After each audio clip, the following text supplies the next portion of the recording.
Is it? Yeah. Cut across the going on with that. Plus we can skip the stop.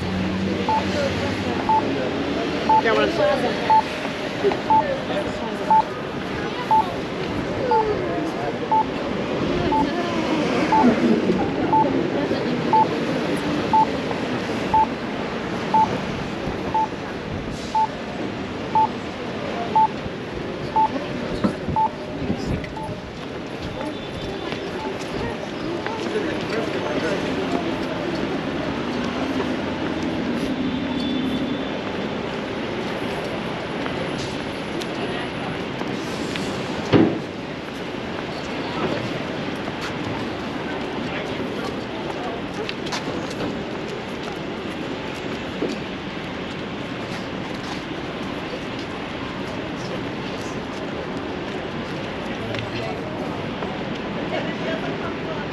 Yeah, hey, that's good. That's right.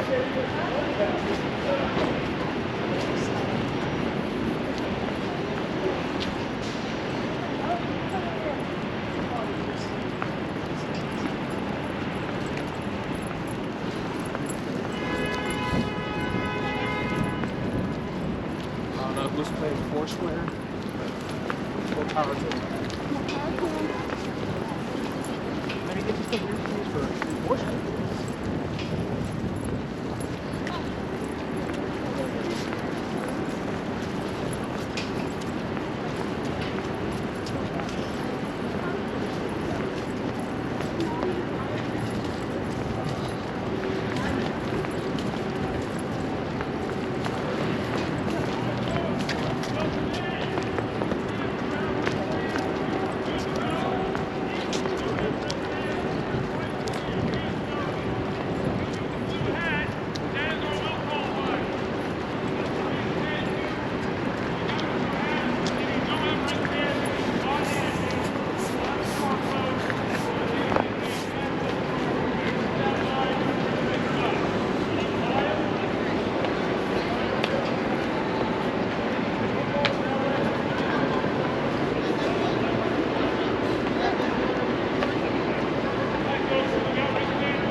Head inside.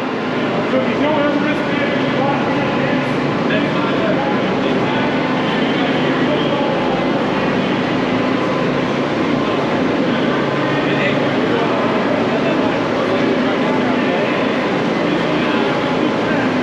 you got your QR code?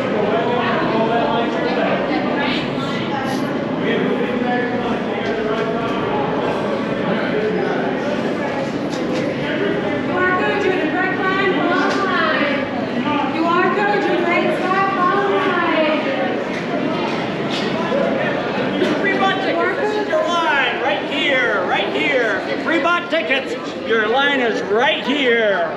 Pre-bought tickets, your line is right here. Keep the line moving.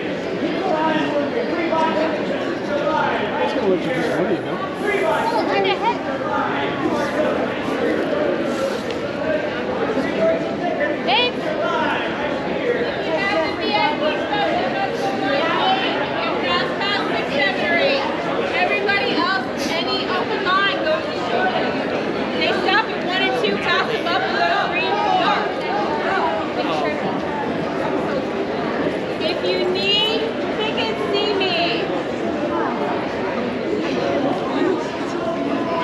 good and clear.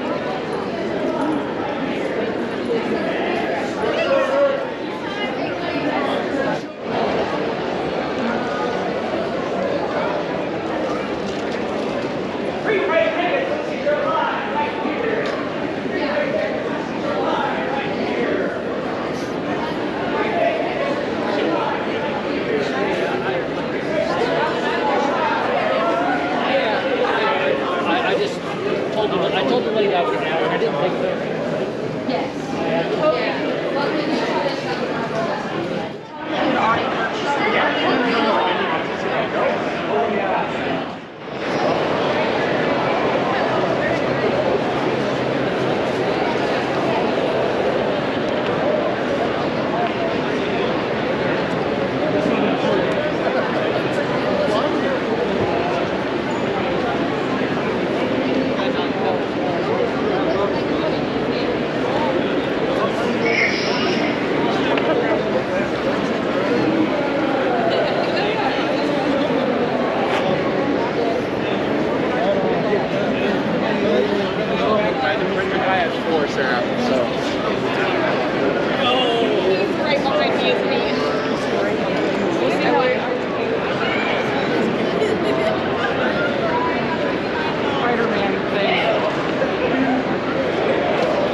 Sorry. His daughter's not ready. Now with the rest of the stuff.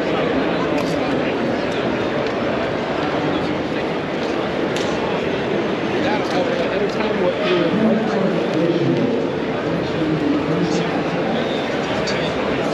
He has a bachelor party, bachelorette party.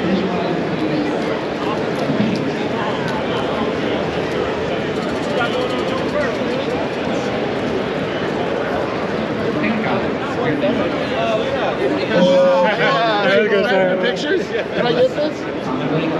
Like outside?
Random hits. Random hits.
I'll be ready long by then.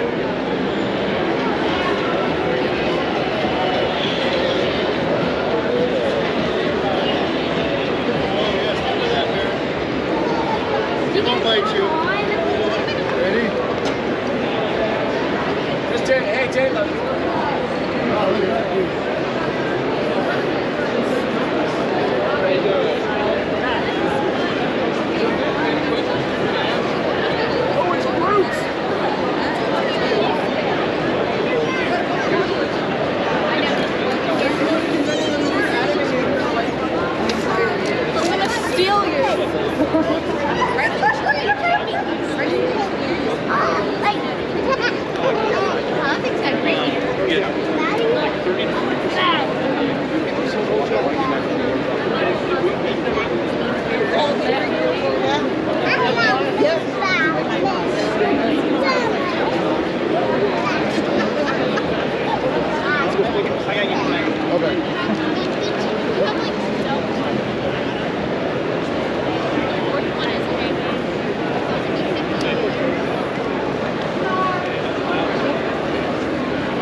Towards the city.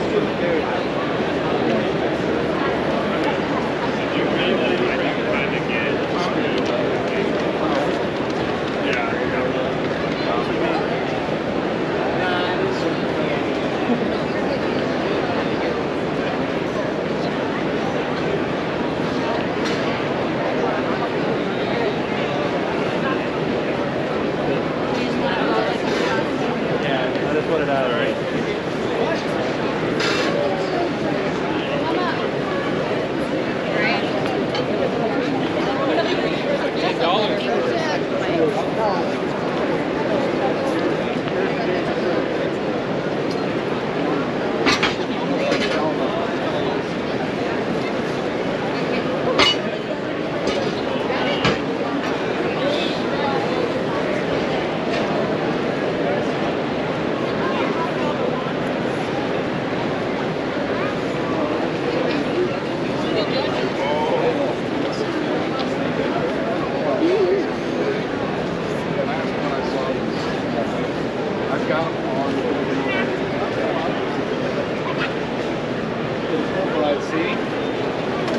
We've only been through like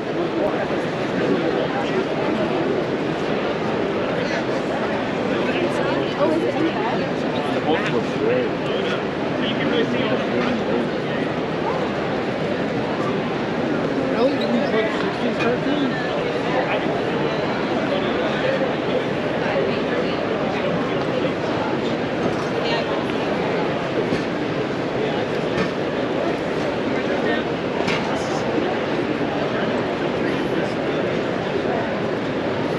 You called me a bad Colorado. You said I was a bad Colorado. I am making use of that.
When you got it?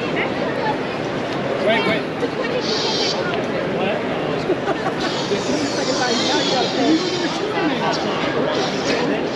Ground boss number 1. They're all between 5 and right on.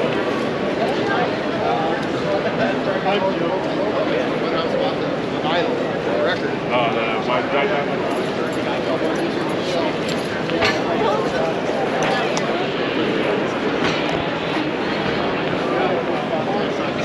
No man. Yeah, so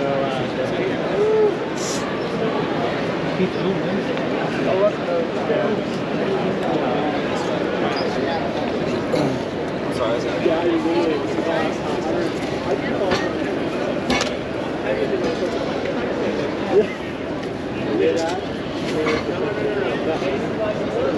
No. We bought 122 robots. The guy was a big we had a huge one. I literally just pulled a couple of the things last night. Look at the Sandman. Yeah, I hear you.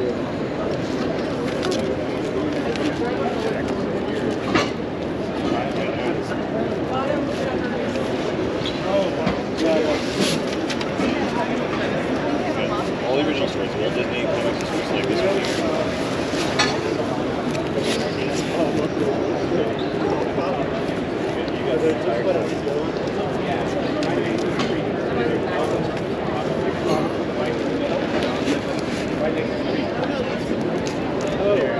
I just got. This is the one. Yeah, this is the one I just picked up this now. So it's kind of like.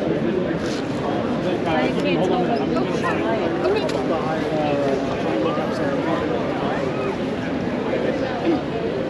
He's going to buy it. He's just looking Just checking my collection. Yeah, it's all for you.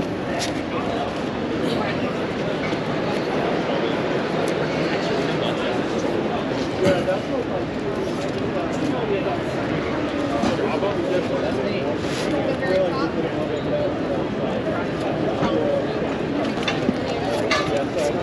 we can talk all day, but I just got it.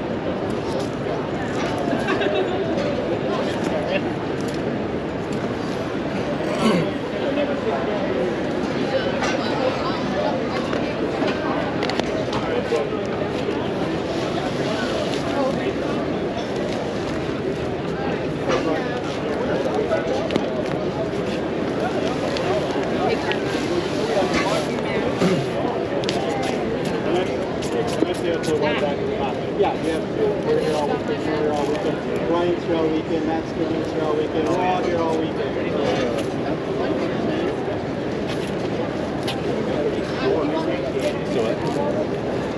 There's just what?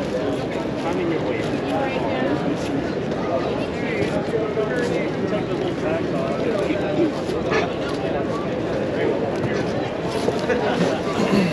Ryan, that's good to see you. Your sister.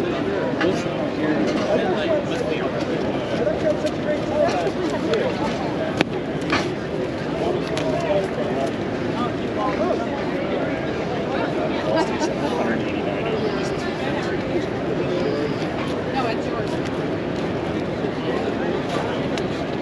Well, he's at daycare today. I have someone picking him up. Then we have friends that are here today that are watching for us on Saturday.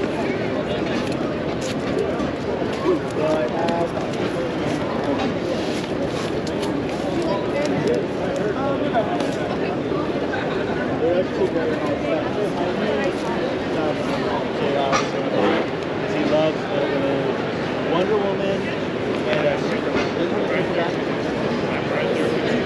but I'll tell you what, that the one that I just picked out, that's the first thing since I contacted like those, I get more golden bad. That stuff's kind of like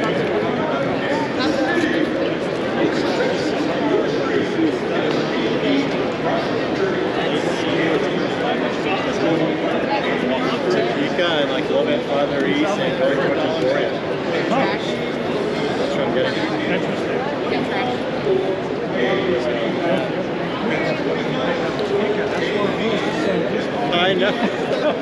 Well, it was 122 boxes. It was pretty insane. Wow.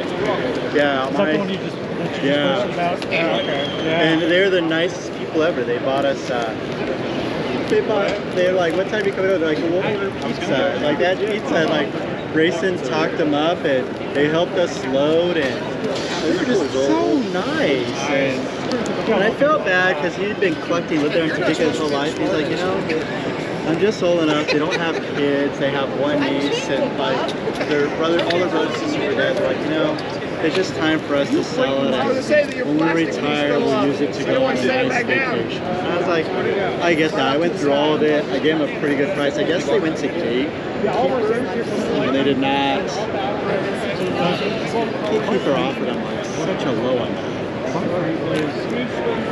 Gatekeeper is a game shop that has comics.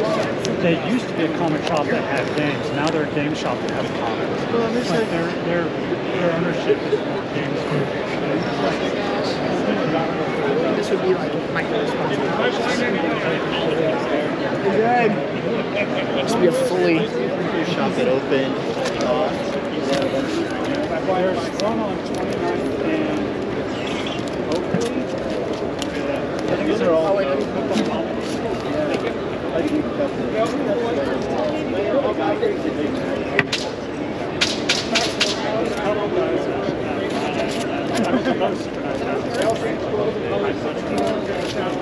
Oh wow.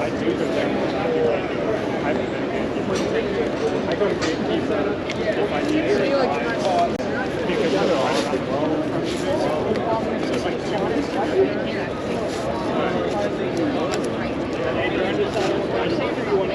they're the first times I came here, that's why I can say, whatever I got is what I got. Let me know, and I can say, I wish I could, but I got to travel. That's a lot. I think it's $1,000 bags and more for silver. It's like $150 bags and more. Like when you get it, it's worth a lot. I'll let you know. Yeah, let me know. And I'll start. I think I would have questioned that. Let me know. Yeah. I've done that before. It's a lot. You buy 100 bags of more. yeah, bags of more. Yeah. So the mystery box is You're on about 20 mystery lightsaber.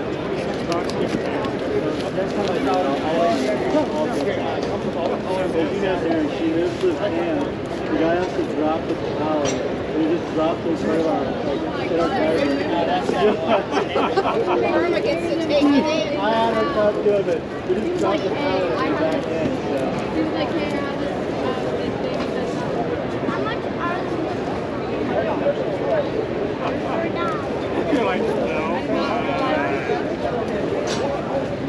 So, yeah, let me know.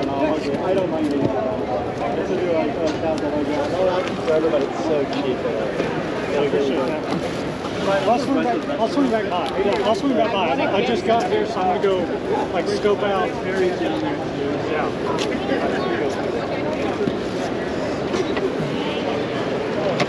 because everything here comes in. I've got $134 left. Yeah.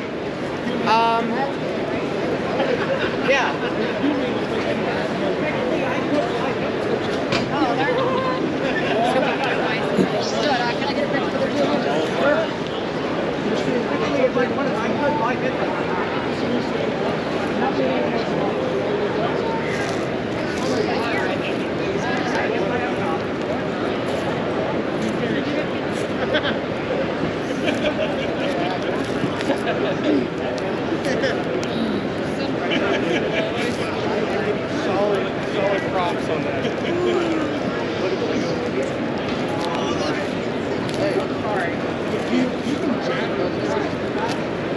I think I actually see a plus I might want to buy.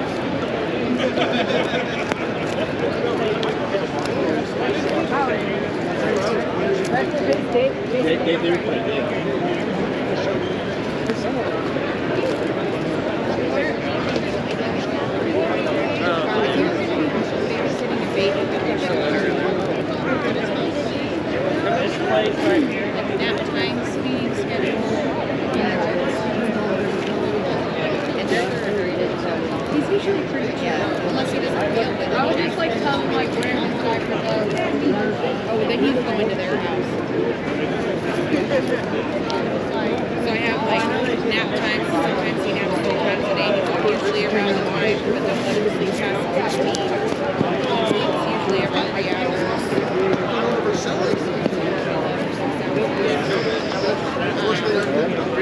I'll bring toys, pack it away. He's always going to be teenager, like 18 months old or something like that. I'm not obvious. I can't see anything.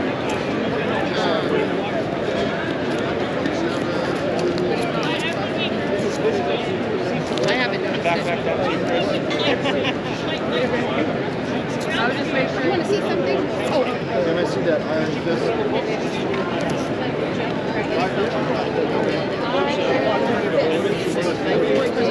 Is it this row? Yeah. Iron fist number 14. Orange here? Yep. Let's try it. I got to he wanted maybe the offer. He just biggest one. I'm like,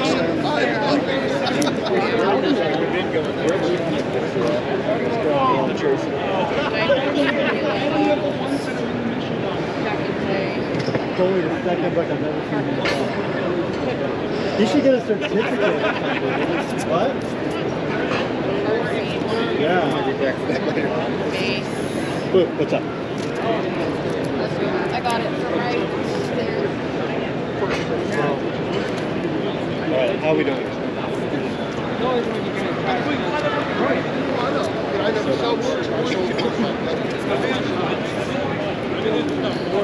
Where are we going for dinner tonight?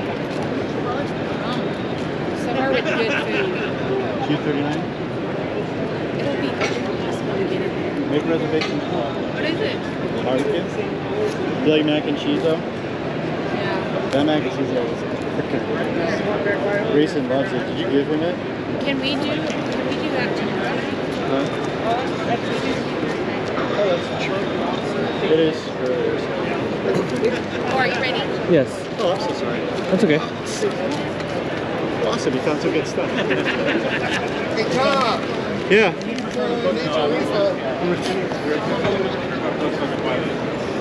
$13.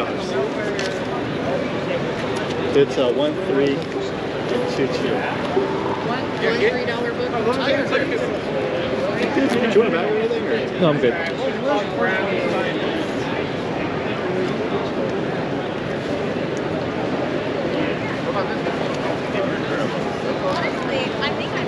How did you get? So it's going to be 13 altogether. Or, no. Yeah, 13 altogether. Wait, you said one $3 book One $3 book. and two $2 books. $2 books, right? So that's 7 plus a $6 book. Oh, you didn't tell us that part. Sorry. We're good. Thank you.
opportunity, your best chance is probably either regional competition eBay. Yeah. Either or, you have to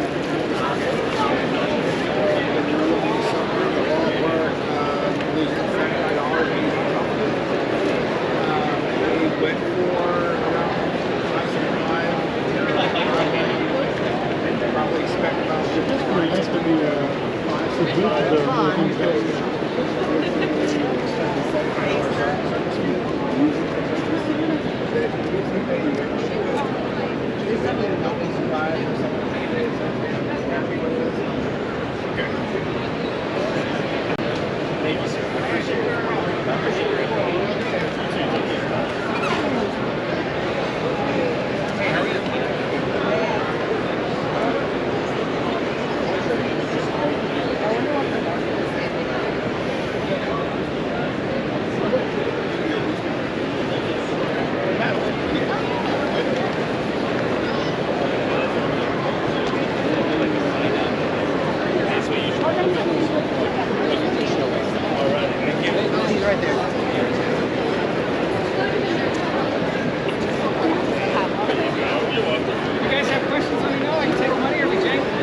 I'm gonna look on the other side. Go for it.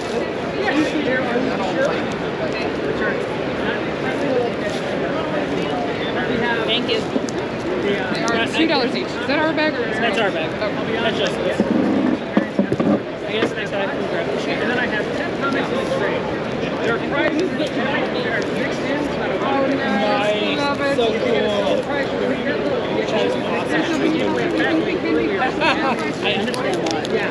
She's so awesome. She is. Well, and like, I mean, Toga's the other one. Yeah. They're the same.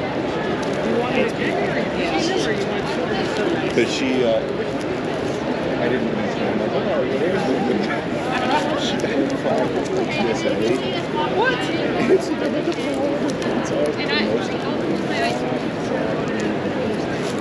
Oh no. It's like, yeah, it's great when you know the entire airport gets to see your butt. Oh no. Oh, that'd be terrible. Tomorrow she's wearing Nuka-Cola. Come over here, make it easier. I'll even give you a bag to carry it. Oh, thank you. No problem, Robin. Even though it's your copy. All right, tear down from there. Because I like this green. Be on the top or bottom if we want to have a winner. Ooh, a good Kamala trade. It'll be on the top. Or bottom. Yeah, like that. That's how easy. Silver prize. Exciting! So, you have a choice. If it says silver, it's yours. You pick one. That includes those up there. I'm tall. Hi. If you have questions, let us know. All right. You still have one more to tear down. So you might Yeah, I have know. I'm so scared. two. We have one winner. And like, they can be down here or up there. If it says silver, and you can beat anyone else. Good ones. Plus, you can introduce to a lot of new stories. Oh, I love this story. There's a #2 that Maria Wolf did, who's here. That's a variant. It's gorgeous. I haven't found it. I'm annoyed because I didn't bring one with me. Or you can go in and look around. There's lots of stuff. So top or bottom? Let me see your variant. Nice. And a good Star Wars book. $15. Like I said, you more than paid for your box. If you have questions, let me know. And you still have one. I know. It's okay, you got choices. You guys have questions? Oh, go ahead. Sorry. Yeah, I won one. You did. Thank you. Hi guys, come on in. Yeah, on how they did that. And I will need silver paper. Yes. Ooh. See that? You know what that is?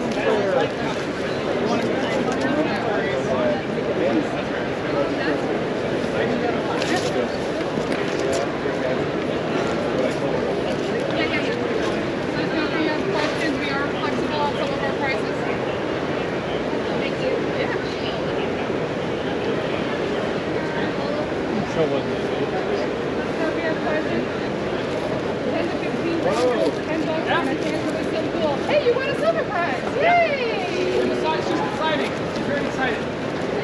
And don't worry. We did separate out the first stuff and the non-return stuff. Isn't there all Yeah. You guys are straight. Oh, no, you're good.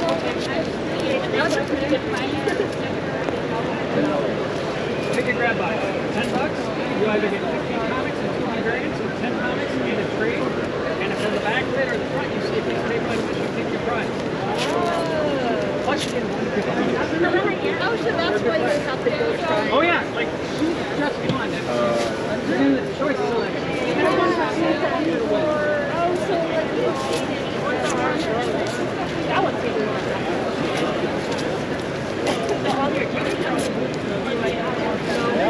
That particular one.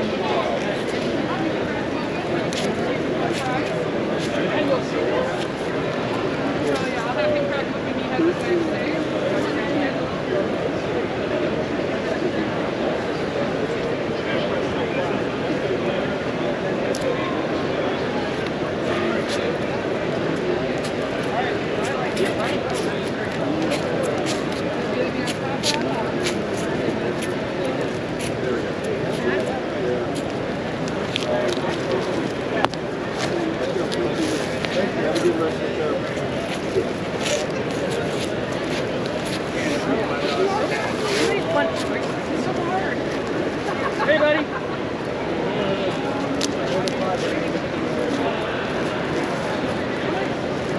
You getting that? You make it over to find Cassandra. No worries. I wanted to try it, but yeah, that's not gonna work.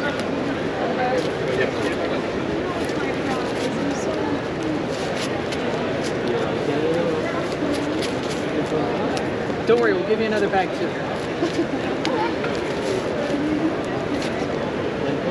Yeah, let's do the 10.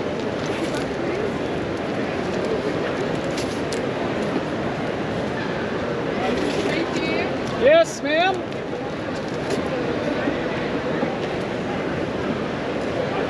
I'm gonna also steal my cohort's knife.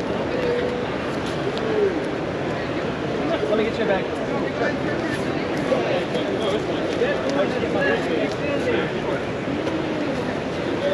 This is the last one we had in the shop.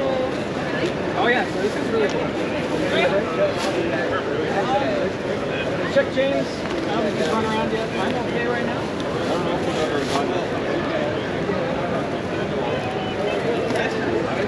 So was I right? Was the comics worth it? Good. Every year. I know you do. That's why I always tease you. Is this the first time you won though? This is the first time I won a prize. I thought so. My friend Emily won a prize. And I know we're in a different spot, so like we're trying to see if we're Congratulations.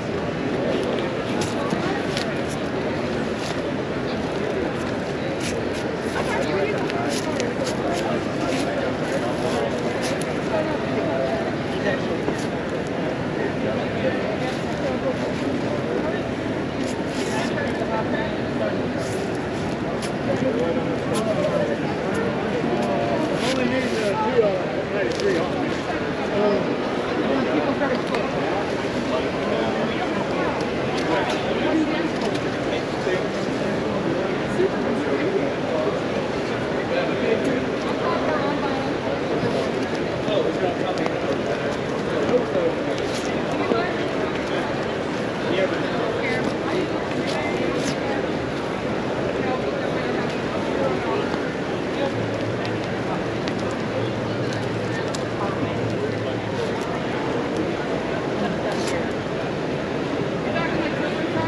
I'm looking for the 93.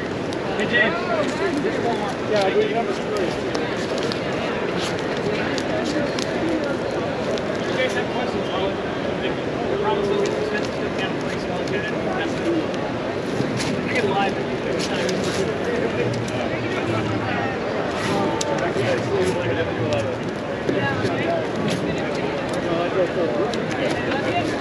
No, not yet. I've been talking to her all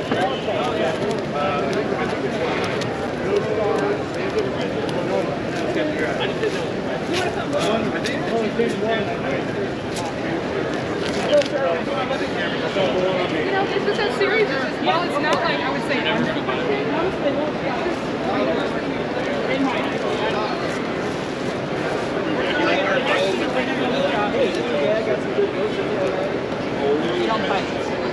None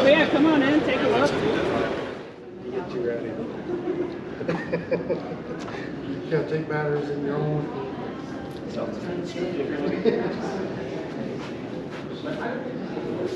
Not like a way forward Tommy was so. Okay, it's not doom and gloom if Zack Snyder's in charge of the cinematic universe. The faults that lie with Man of Steel and BVS are many because, look, I know there are a lot of people here possibly that like those movies. I also know there are probably a lot of people here that don't like these movies. And there's probably just as much people here who are somewhere in the middle. And that's okay, but not for Warner Bros. Because that, I think, is that's kind of the point of contention I'm getting at. With Man of Steel, you needed to start off on the right foot. And starting off with a movie that kept audiences literally all over the map in terms of how they felt, not good. Not good at all. So, like I said before, it's not that he's a bad fit, I just don't think he should be the lead force, especially if he's going to be directing. Him kind of overseeing everything, sure, it could work. I mean, that's what James Gunn is doing pretty much, and that's what Kevin Feige's been doing, and it's been working to, like, some degree.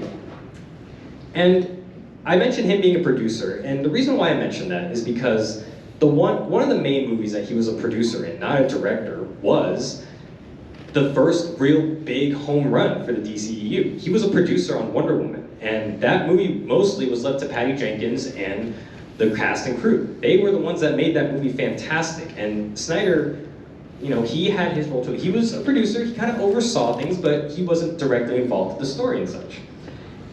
And like I mentioned before, his visual style is great. Look at Watchmen, look at 300. 300 is loaded with scenes and shots that feel epic. It feels like something that is just made for a trailer. Watchmen, for anyone here, how many people here, just out of curiosity, how many people have read the Watchmen graphic novel? Okay. Quality of Watchmen aside, would you guys say that some of the shots and the visuals in Watchmen are exactly how you would want them translated to a movie? Would you guys agree? Yes. Okay, so, and you'd be pretty hard-pressed to imagine anyone other than Zack Snyder to do something like that. So I want you to take a look at this man. Take a look at this very handsome man. I want you to apologize to him. Because he's not the one to blame. Okay, well, he's partly to blame, but he's not the brunt of the blame, okay? The main problem, I contend, is Warner Bros. Hey, if you guys want like proof that Warner Bros. Is to blame, who here is ready to see Coyote Viac? Oh. Who here is ready to see Batgirl? Oh. What about that new Scooby-Doo? Oh. No, yeah, we don't get to see those movies, right? Sad. But back on the point of Man of Steel. The DCEU started off on the wrong foot, and it had everyone divided. Opinions were all over the place. So, I think the main thing that you do to fix Man of Steel is that you just have to keep it hopeful, okay? You can still have it be this big, staggering, epic, but like, I do not walk away from Man of Steel and feel this like warmness in my stomach. I'm like, yeah, everything's gonna be okay. Like, I think if you can accomplish that feeling with a Superman story, I think that's pretty much, you understand the idea of what Superman is. And I didn't really feel that way coming out of Man of Steel. I thought the action was awesome. I thought the story was fine at points. I didn't much care for it. And then he dies. I didn't much care for that, but that's the main thing I'd fix with Man of Steel. I would not say this is a Zack Snyder problem. Honestly, it's more of a David Goyer problem, but I don't want to get into that because I don't want to be too much of a hater on him. So yeah, the key thing is that when I say the DCEU could have been a success, it really does start here. Man of Steel really needed a second draft. It really needed a second draft of a script that understood what Superman is. He's supposed to be, you know, he's meant to be the ideal, the ultimate, well, I mean, people say he's a Boy Scout, but I mean, yes, it's true, but he's supposed to make you, like, want to aspire to be the best person that he thinks you can be. That is Superman. You're supposed to walk away from this kind of movie feeling inspired, like you want to, you know, do good. You're in such a good mood. You want to like do some good deeds. Good. That is the central theme of Superman. That is how you should feel for the most part if you're starting the cinematic universe with Superman. I mean, but yeah, like I said, I don't think he's the problem. Not mostly anyway. I blame most of it on the script and on Warner Bros. As a whole, but that's just me. Okay, Batman v Superman. Okay. So, all right, I want to see if I want to get a feel for the room real quick. Okay. show of hands if you like Batman v Superman. Show of hands if you dislike Batman v Superman. Yeah. Show of hands if you are somewhere in the middle. Okay, another problem here. This is the same problem that we have with Man of Steel. Only this time I think the problems are a bit more identifiable because a while ago at Comicon, I actually did a whole panel of how I would rewrite Batman v Superman and just try to fix like all the problems that were in that movie. And you know what the conclusion I came to was? I can't fix this. You have to rework it from the ground up, okay? It's already, you probably can see it, it's already S-word. I can't make salad out of S-word, okay? I can't do it, all right? You have to start over, demolish it, build it from the ground up.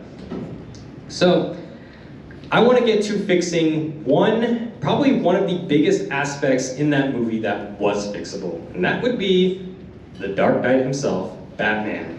So, I want to sell you guys, I want to see if I can sell you guys on this new version of Batman that should have been in Batman v Superman.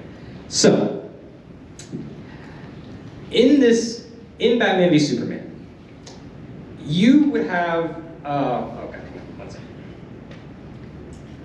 Okay. When you are handling Batman the character, after this many iterations, like many movies, comics, comic books, TV shows, cartoons, there is so much Batman media. So what do you do knowing all of that is still in the public eye? You have two options. You can either A, do something almost completely different from what they've done, which is kind of what the Batman did. So, okay, that's one approach we could do. Or you could take the smarter approach. So I probably trust that most of you guys have probably seen the Dark Knight trilogy, right? And the Tim Burton Batman movies. So between years and years of movies and reboots and everything, Batman has been rebooted and redone for like over 60 years across all the genres I mentioned before. Option 2 is what I mentioned earlier. What is when you take the fact that he has had all of those movies, cartoons, comics, etc., all that media, use that to your advantage. Especially if you're presenting him as the old grizzled Batman. The thing is, the DCEU was bent on having this be an old, weathered, tired, seasoned Batman, right? And I think, wow, if you're gonna do that as the first introduction of Batman in the DCEU and it's not even his origin movie, that sounds like a terrible idea.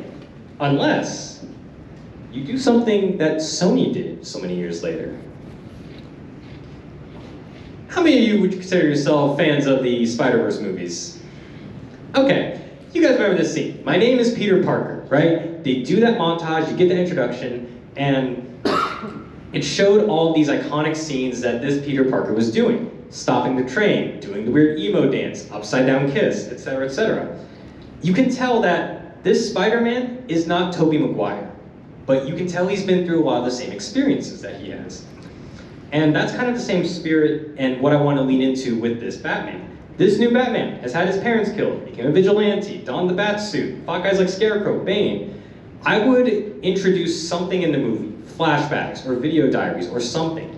Give the indication that if this Batman is seasoned, if this Batman has been through a lot already, indicate that he is not Christian Bale. He's not Michael Keaton. He's not George Clooney, thank God.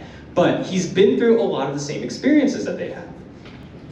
Ideally, you would get a sense of this new Batman, because like I said, we kind of got a feel for what this Spider-Man was like in Spider-Verse, even though it wasn't Tobey. But we know Tobey. We know him from the 3 movies he was in. And the beauty of this too is that even if you haven't seen a Tobey Maguire Spider-Man movie, with this little quick montage, you still get a feel for like, okay, this is what Spider-Man is, this is what he does, this is what a day in the life of him is like.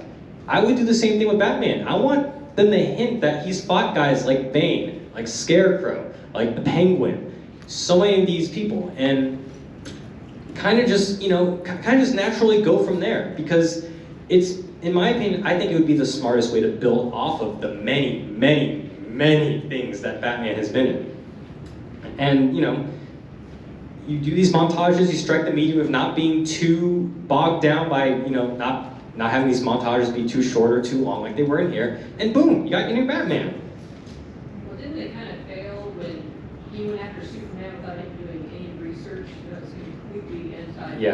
Yeah, trust me. I outlined, trust me, there was a lot. I could spend the whole rest of the panel rewriting this movie, but I'm gonna give it a quick, like, just sum up of what I did. No Doomsday. That's not needed. It is literally just Batman, Superman. Batman, paranoid. Batman likes control. Batman is the only hero in the DCEU as far as he knows. He sees Superman. Wait, Superman reminds me of villain I fought, or villain I fought. And you have him just be like, he needs to be stopped. Like, if this guy is evil, I need to stop him, right? And then they fight, Superman wins, and Batman's like, oh God, I'm gonna die, right? And Superman's like, no, I'm not gonna kill you. Like, I know who you are. And he sees like, it's Bruce Wayne. And it's like, I'm not gonna kill you. Like, it's not worth it, okay? I'm not here to fight you. I'm not here to kill you, blah, blah, blah. And then end the fight, right? And Batman's like, huh? What, huh? And so he, being the big billionaire that he is, he finds out Clark Kent is Superman, because of course he would, talks to Superman's mom, and that's the only inclusion I have of Martha Kent in this movie, okay? No BS, Martha, why did you say that? No. We do not have that. Just have a very quiet scene. Have Bruce Wayne go visit the diner that Superman's mom's working at. Have him go there while she's on her break. They have a nice little talk. They talk about his son, like, oh, I met your son. And she's like, oh, he's so great, isn't he? He's like this, he's so nice, blah, blah, blah. He's always been like this. And Batman's like, or Bruce Wayne's like, oh, yeah, I've been kind of a dick. And just, if you want to keep it in the tone of like a Superman movie, he could leave a giant tip for Martha Kent. Wouldn't that be nice? Wouldn't that be something hopeful in a Superman movie? Boy, howdy, it was such a foreign concept, am I right? Oh, God. So there you go. That brief outline is kind of what I would go. I went into a whole 30-minute thing about how I would fix the movie. It's more than just that, but for the most part, just that's the basic thing. Just keep them true to their characters. This is not rocket surgery or brain science, okay? It's not. But yes, I cannot stress how much of a hit to the DCEU this movie was. I walked out of this movie with my roommates at the time, and we were like, why was Jesse Eisenberg playing the Joker? Because that's what he was. How many people here have seen The Social Network? Just out of curiosity. Okay, you guys are aware of the role Jesse Eisenberg played in that movie, yes? Don't you guys think if they made his Lex Luthor closer to that and less of the Joker, that maybe would have been a more palatable version of someone who's quick talking, fast, he's analytical, he's kind of a dickhole, because hey, that's what Lex Luthor is. He's kind of a dick. He'd be like a millennial or a Gen Z Lex Luthor. Eisenberg, I think, look, he's an asshole in real life, but he's fine as Lex Luthor, honestly. And once he shaved his head, okay, you look the part. I think you could grow into the role. And then I saw this movie, and I thought, no, you're far beyond the point of return. No.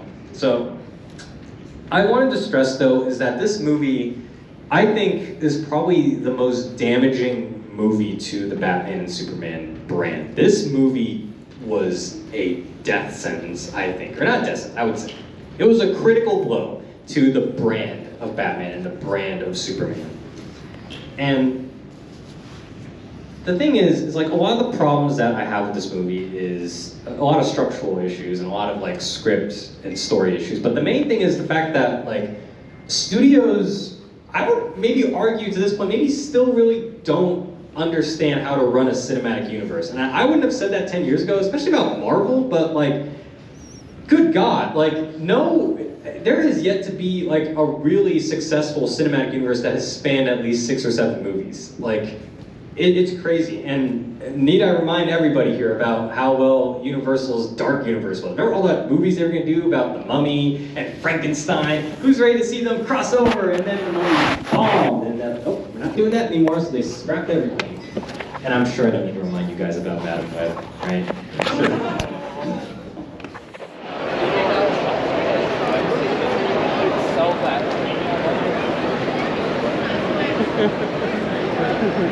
We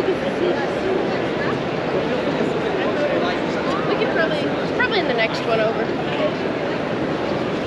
They always stay in it. It's good for them to get scared a little bit. Hi, how are you? Fantastic. I guess that.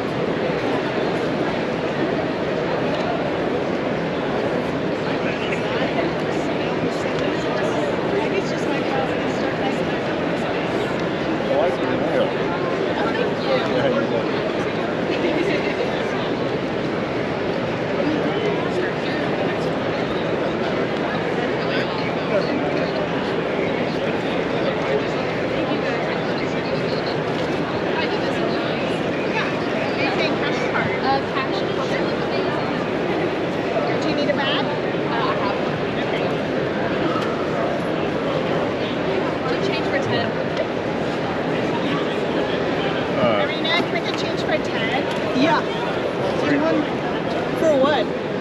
Oh, Batman.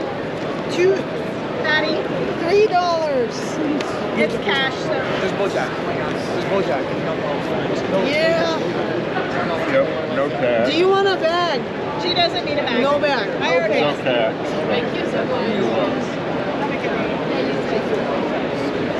Local art. So,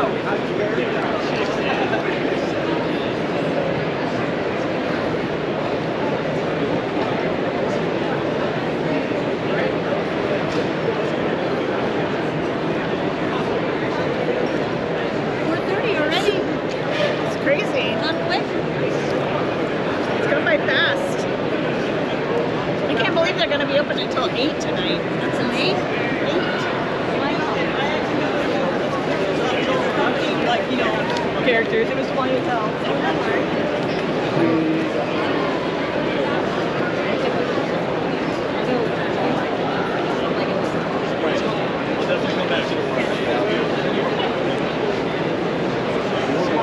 We will come back.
Oh no, like it's also like so many like genres,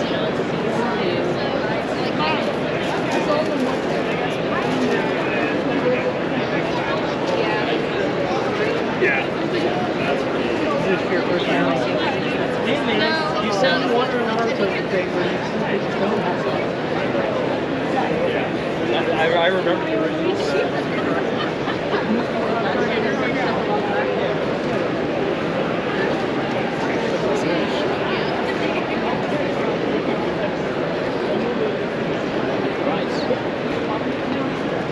I might need a chupacabra.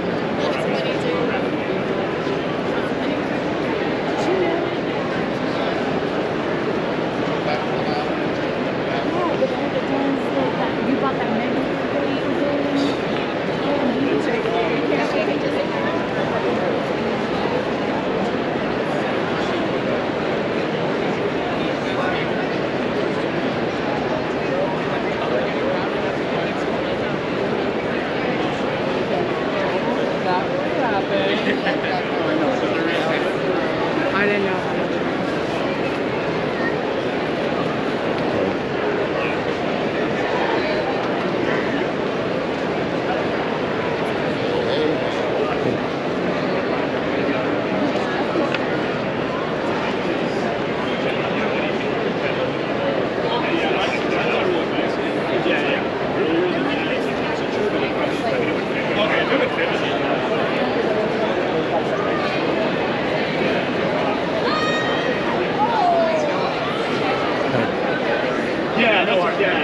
Yeah, that's what I think. So it's I don't know too much.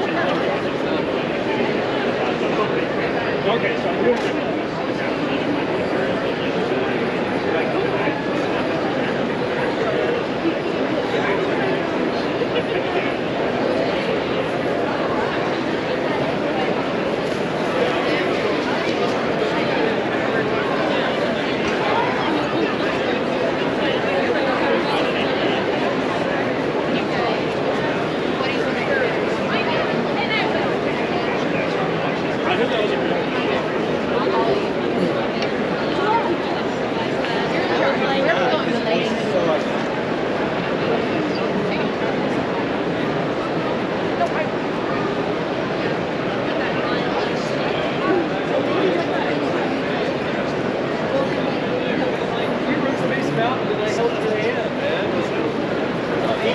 That's the point, right? Oh my god. This is a cool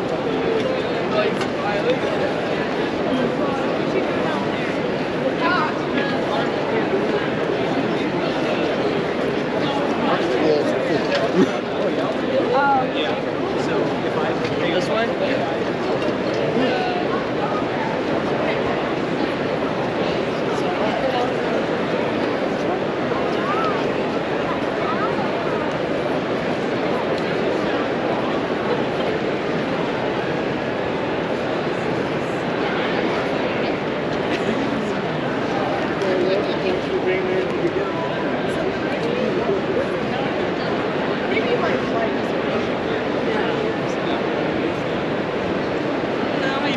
Good, how are you? But in a very bad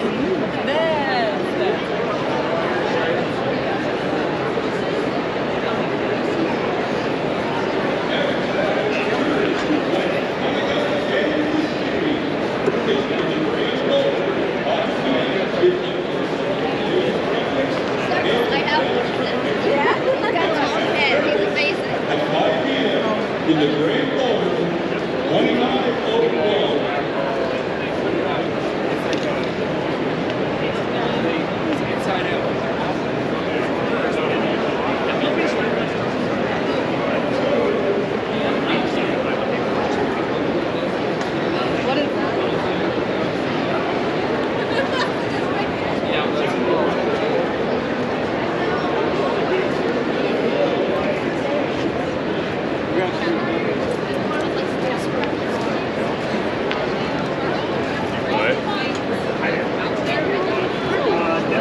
all my postcards are out there.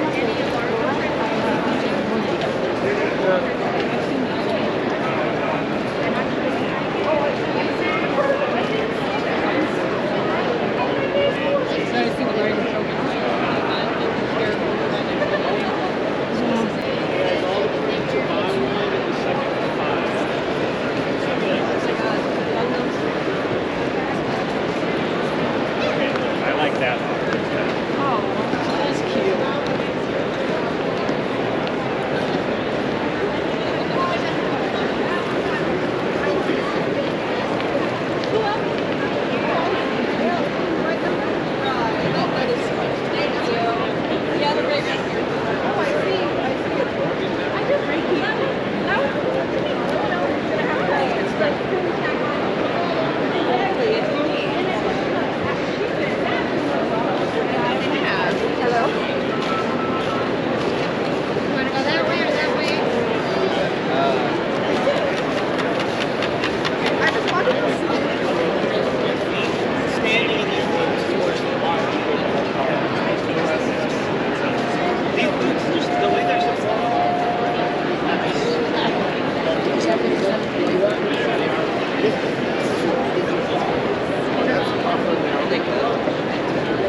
Like essentially, no periphery in that one side. So that you know, all this is original content. Did some fantasy world building, and I collected into that book there.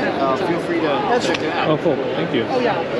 Oh, I mean, it was super cool in elementary school, and then middle school came, and she was like ostracized for it because it's not really different in middle school. I guess you're right. But it is cool in elementary school. Elementary school. High school? Yeah, it depends on what group you're in. Is there like, is it like all just the world building, or are you also trying to like put together like a story around it as well? All this, some of these concept drawings, the top one and the ones in the bin, they're all from a project. Oh yeah. Like you don't have to deal with sunglasses. Okay. Is it going to be? Are you doing it for a book, comic, a game, or? I think from what I know, what I can do, it would be a comic like sequential. Okay. I would always love to see it develop as a game or a video or a board game or anything like that. But that's a little. It's not really my expertise, so I would need people. Yeah. Doing a book, I could do it by myself. It takes a while, but I could do it. Yeah.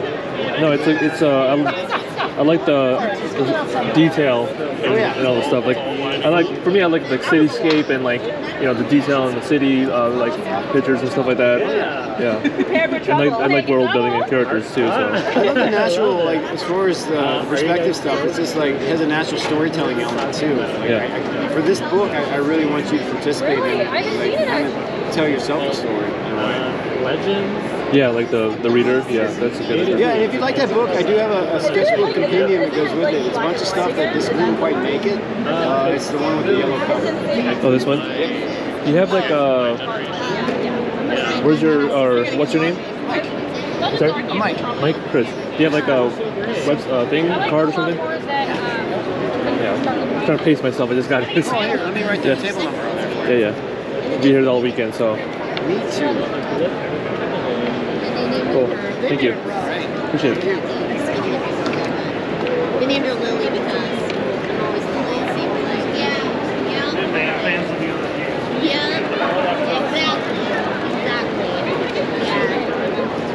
Yeah. We just like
Go, go.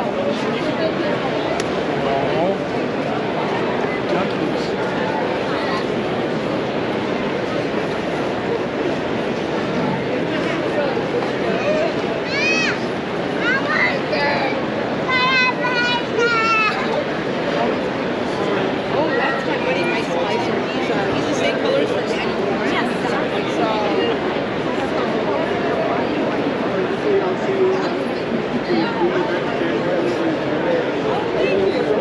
I don't know if we're going to be there because Fanboy's actually the weekend before. So, and that's that big prep weekend that we've got to do. So last year,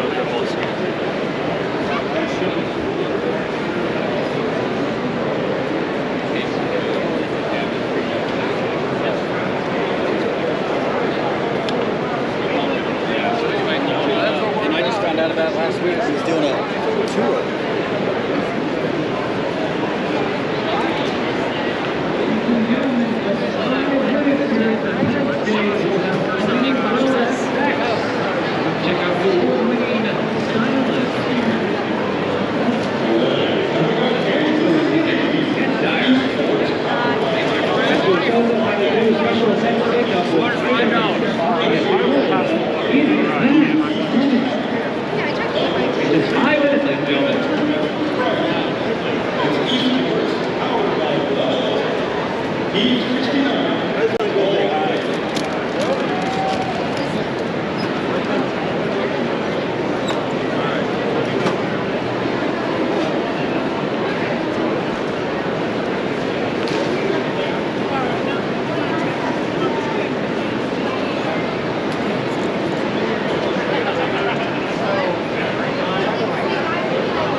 Hey, my friend, what are we open for today? How much is the Coke? Just Coke? How much is it? It's $6. All my beverages are $6. Second waters are $5. And this? All right, and a cookie? Yep. Okay, so that's 10 in total there, okay? All righty. I'll spin around and grab that beverage for you, okay?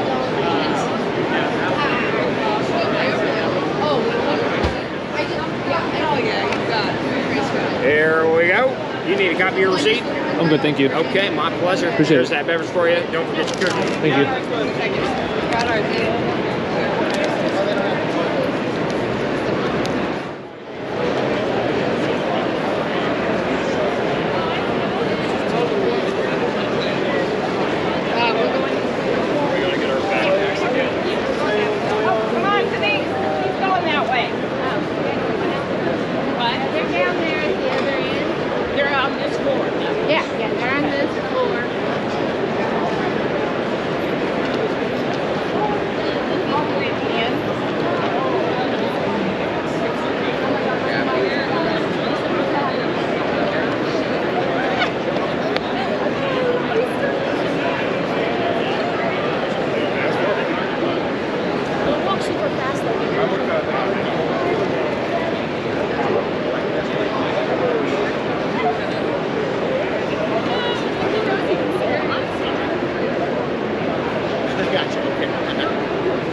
I wish more people would do it.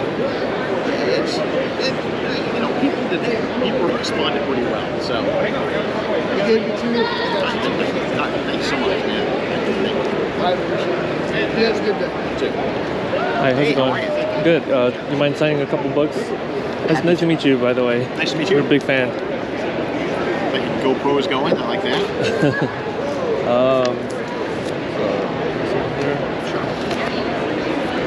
Are you going to be at any other conventions this year that you know of? There's a couple more. There's one in Oklahoma City. Oklahoma City? Okay. And Hershey, Pennsylvania, Connecticut. Yeah, I guess I am getting around this year. Yeah. Okay. Oklahoma City, when is that one? Do you know? Oklahoma City, May? Should find out.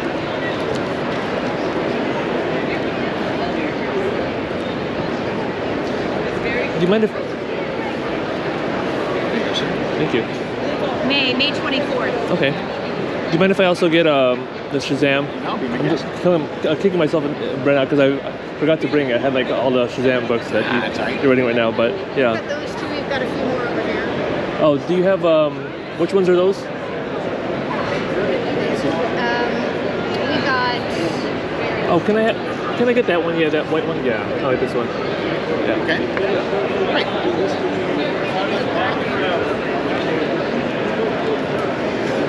You take card, So, right? yep, let's do card. So 15. And 15. Yep. Card.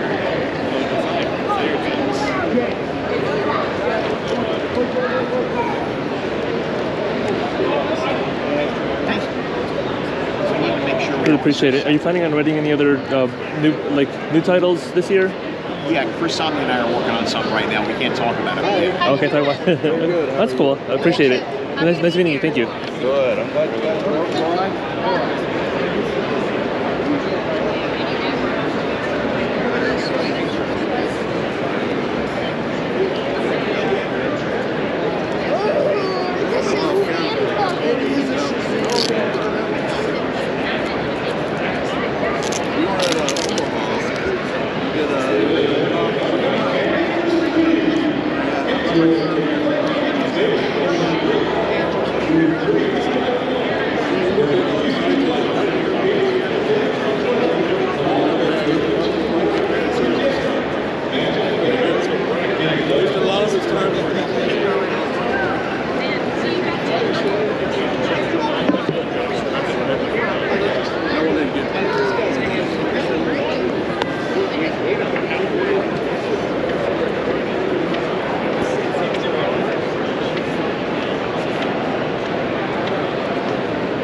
just be like, Yeah, I would love to. Don't prolong it.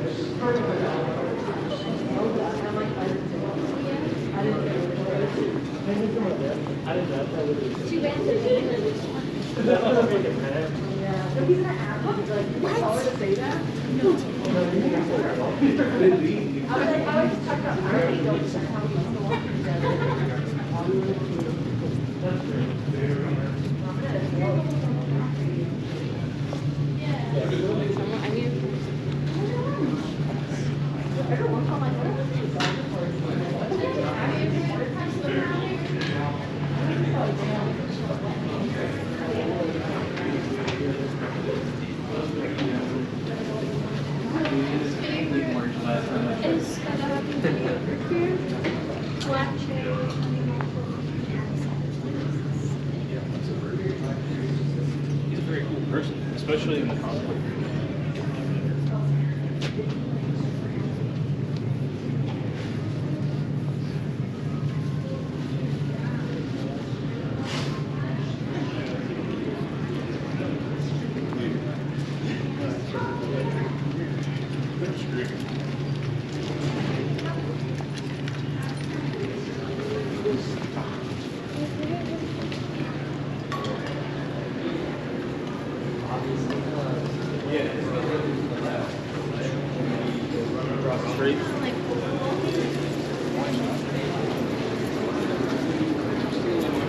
I'm trying to figure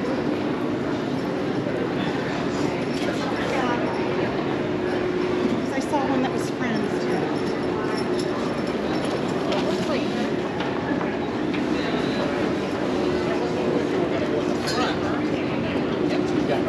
Doors If you head over there, I'm sure they either have a special line for you guys or wait area. I'm not giving things either. Hey. Go ahead, Sarah.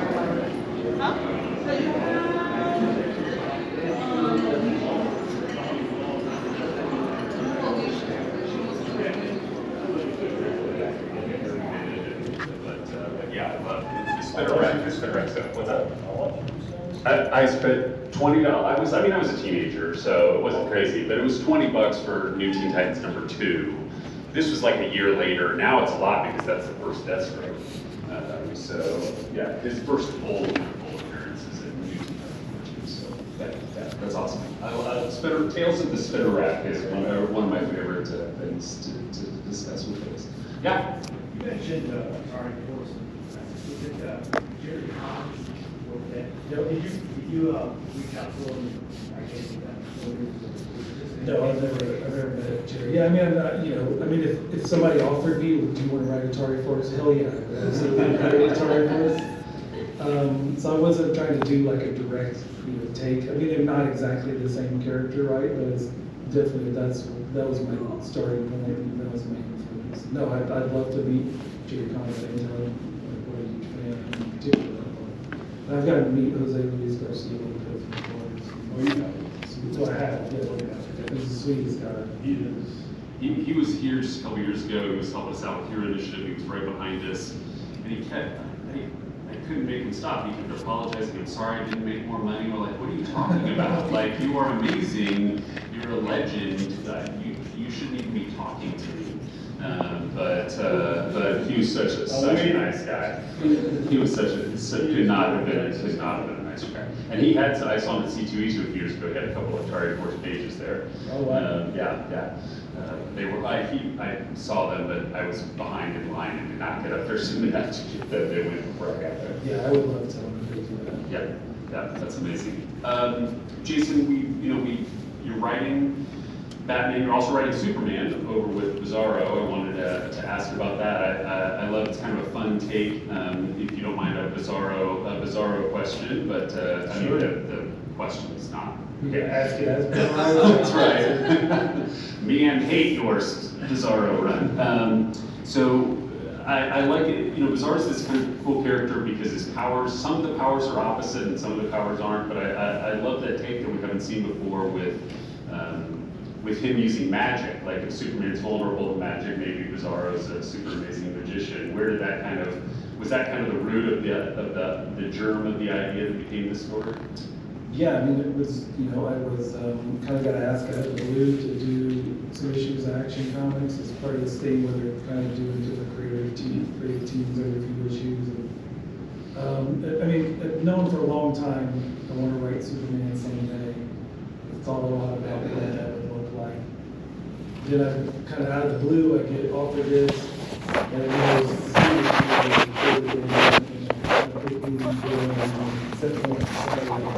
somebody else is using this person. And right away thought Bizarro, which I don't know why, like I don't think I couldn't name like my favorite, probably the All-Star Superman stuff that Grant did with Bizarro is my favorite. But I don't know why, I just thought I think I could do something interesting with that guy and do a different, like you said, different take. And Magic seemed kind of obvious, and I had to call Mark Waid and like, does this make sense? Has anybody done this before? And I got the Mark Waid approval. If anybody would know, it's Mark Waid, yeah. And yeah, I felt sitting down to, I mean, writing Batman was a big deal. But again, I'd kind of done that in some sense before, even though his balloon was pointed the wrong way. Sitting down to write Superman for the first time made me nervous in a way I've not felt in a long time, I feel like. Where I was like, oh, you know, this is Superman, right? Like, I can't screw this up. So that was a huge thrill to get to do that. And yeah, to start kind of my proper debut as a DC writer with a Batman book and then a Superman book, it's kind of, it's not a bad start, right? Right, and then having to write Bizarro dialogue is probably mine. Well, that part is a challenge, and I mean, when you take back and read some of the old Bizarro stuff, like I was reading a lot of the stuff from the 50s, which I think Jerry Siegel wrote. They did these different Tales of the Bizarro World, where it's all, they kind of play for laughs. It's sort of very much, look at how stupid this guy is, look at how ridiculous their life is. One, it just made me feel sorry for this guy and wonder, like, what happens when this guy gets sick of being told what an idiot he is and snaps? You know, if you take that Bizarro stuff in a dark direction. But also, he didn't always talk in complete opposites like we generally have him do now, which becomes mind-numbing when you read too much of it, right? So I wanted to play some of that for effect, and you can get some cool effect from him having speak in reverse without just having 3 issues of just constantly gibberish, you know?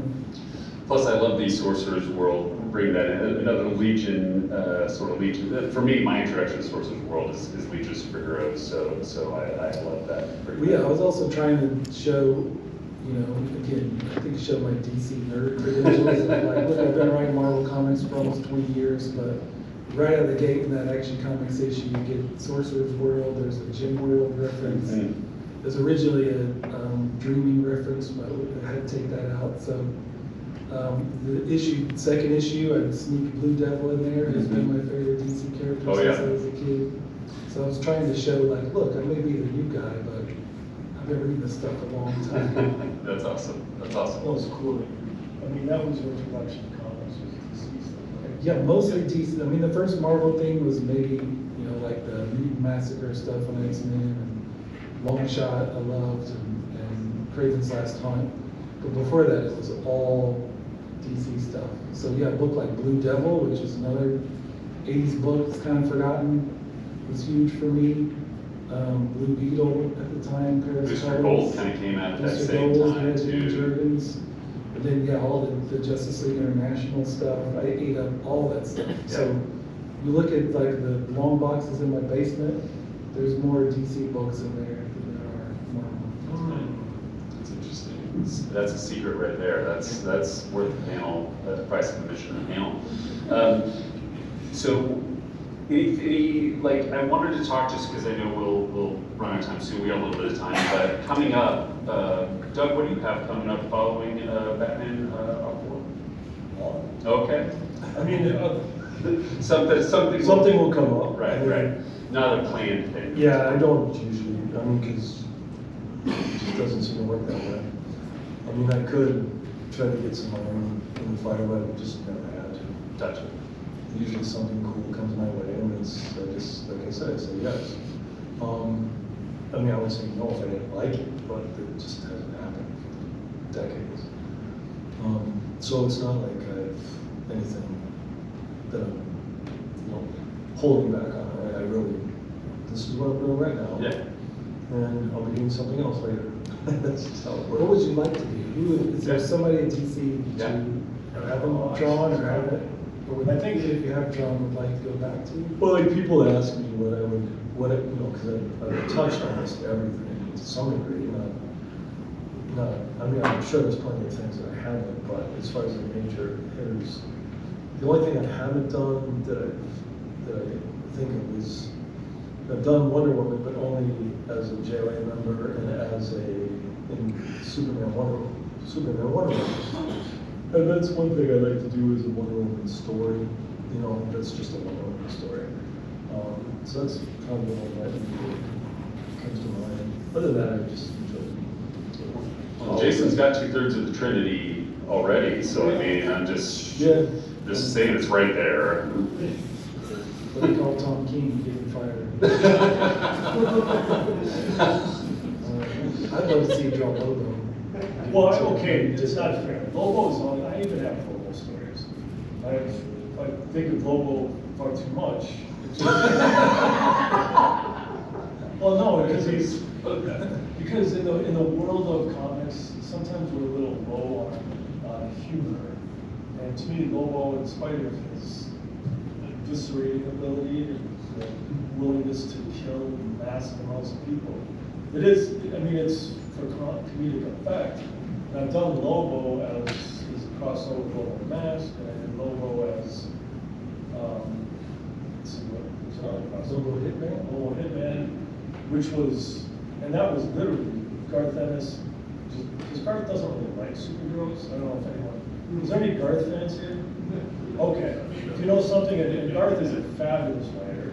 He loves, his favorite stuff is like, his war stories, which he excels at writing.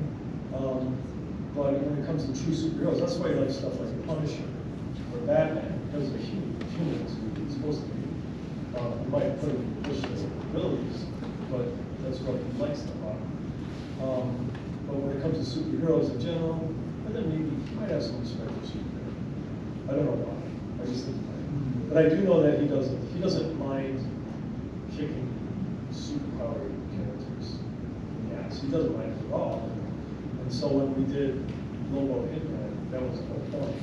I think was to grind Lobo into the dust and to have fun doing it. So, a Lobo story that's actually about Lobo, not being made fun of, or that's a different thing entirely. I've never done anything like that. Yeah, no, I would just go Lobo. If they would have to pay me, I just would don't say that. There's no DC executives. Well, speaking of stuff that's just fun, if you don't follow Doug on social media, just his animation stuff is super cool. I mean, just Batman. I just watched one the other day. Homer at the gym doing some squats, but just the animation stuff's been really fun. It seems like you're having fun with it. Oh, that's exactly why I do it. Yeah. I mean, are there any animators in the crowd? Oh, there is. Yeah. Awesome. What do you guys usually animate with? Yeah. Sometimes. How about you? Animate, but Photoshop and other things too. Well, I got an iPad, and then the version when I got it, they had this thing called Animation Assist, and all of a sudden, because animation, as we know, is like super time intensive if you're doing it by hand, like drawing on paper. But all of a sudden, you can do it, just do it on my iPad. It was like mind totally blown, and I just had fun doing it ever since. It's like picking up a hobby a little later in life. I animated a little when I was young, but I clearly didn't go that way. But I loved it. I really loved it. So being able to do it so quick and efficient, and I won't say painless, but it's just you just take it around with an app and you can really do stuff. So that's what got me to do it. So if you ever if anyone wants to try animation, you got an iPad, Animation Assist, it's amazing. Well, the results are super, super cool. Like I just go through every once in a while and go through your feed, just scroll through with all the stuff. It's awesome. Oh, thank you. Yeah. Yeah, I mean, that's literally like, that's me just putting it on every time. And it's funny because so many times the ambition that people are at the gym. You draw what you know. Yeah, pretty much. Yeah, which is awesome. Yeah, I mean, I'm an artist, but I'm 98% that's just how I've been in the gym ever since I was a kid. I'm just not going to stop that. So that's why you go to Final Keys. Yeah, that's awesome. Jason, you've got a lot of stuff coming up. We got a lot of news over the last month or so. Teenage Mutant Ninja Turtles. So tell us a little bit about what you're going to be doing there. Is that an extended run? Is that a one shot? What are you doing? It's an extended run. Yeah. I mean, still not much I even want to say story-wise. Sure. It starts in July. Issue 1's in July. There's a alpha issue in June. We have a 10-page Donatello story with Chris Hernando. And then the main book starts in July. The first 4 issues, each issue focuses on a different turtle as they, do the typical thing where they kind of split them apart before we get the band back together. And the surprise is seeing kind of where these guys have ended up, and the story they kind of plunge you into right away, sort of set the tone for what this new volume is going to be like. And get grittier, get darker. For also very much about who these characters are, have always been, in a way, going back to the original Eastman Layer, Mirage Studios book from, this is the 40th anniversary of the Turtles, so it's very much paying homage to kind of where they started. We're also trying to take them somewhere they haven't been before. With 4 different artists, 4 different amazing artists drawing those. Oh yeah, the artist. Tell us who. Joel Jones is doing issue 1, which is Raphael. And issue 2 is Raphael Albuquerque, who's doing, that one's Mikey. 3 is Cliff Chang doing Leo, and then 4 is Chris Burnham doing Don. Have you worked with Chris before? Burnham? No, I've never worked with any. Ralph and I did like a short 10-page story years ago. Chris has got some wild, violent stuff. Yes. Chris also local to live like you have to work in some pretty groundwork environments. I mean, it's Nickelodeon and they have concern. Sorry, I was don't watch it. But it's Nick at night. No, I would say. I mean, I've written all 4 turtles at this point, and I feel very good, very happy with what we've got. And Chris is the local guy now. He lives in the area. Yeah, that's awesome. I remember some of his Batman and Robin stuff when he was working with Grant. He did some very cool, his fight sequencing was very cool. Sometimes some artists, it seems like it's right hand punch, there's no flow to it. And he's really, I saw just a few things where he did where it's just an awesome flow that I think with TV Ninja Turtles would be awesome. I'll do that too. I mean, he's just not supposed to do that. Yeah, phenomenal. And then Uncle Scrooge. And it's funny because I was telling my wife, I said, yeah, Jason's going to be writing Uncle Scrooge. And we kind of laughed, but people don't appreciate how, the comic history of Uncle Scrooge and the Ducks are they've got as many issues as most of the superheroes you think of, if not more than most, but yeah. Yeah, I mean, I felt almost as intimidated at writing Uncle Scrooge as I did doing Superman. It felt special to me, I'm a huge Uncle Scrooge fan. Yeah, everybody knows things of DuckTales, but if you know the comic history of that character, the Carl Barks stuff, and the Don Rosa books, I think Don Rosa is a guest at the show. He is, yeah, he's almost always here, but yeah, he's definitely. If you've never read any Don Rosa stuff, I encourage you to go over there. I don't know what he's selling, if you can buy the books there. Fantagraphics did these really awesome hardcover editions of every Donald Duck Uncle Scrooge story ever that he ever did, all collected in hardcovers. I encourage you to read them all.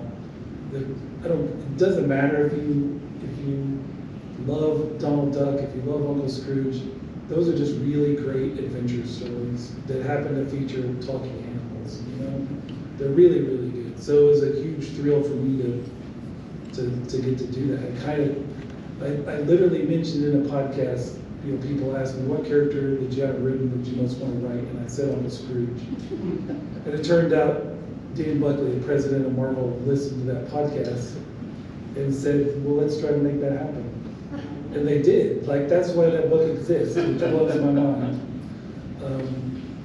And we're working with sort of the Italian publishers who continue to do a lot of comics. Are really huge over there. So these are artists who are like an array of Italian.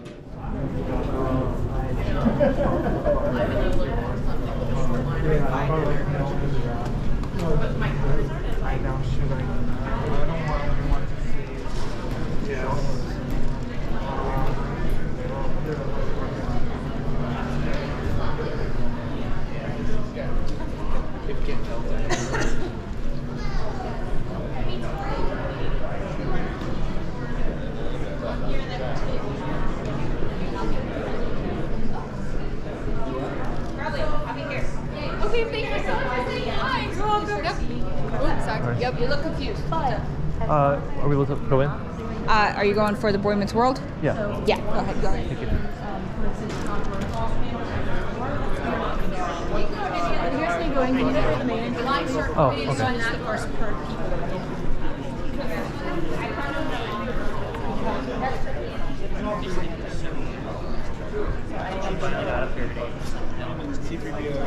Maybe a handful of them like.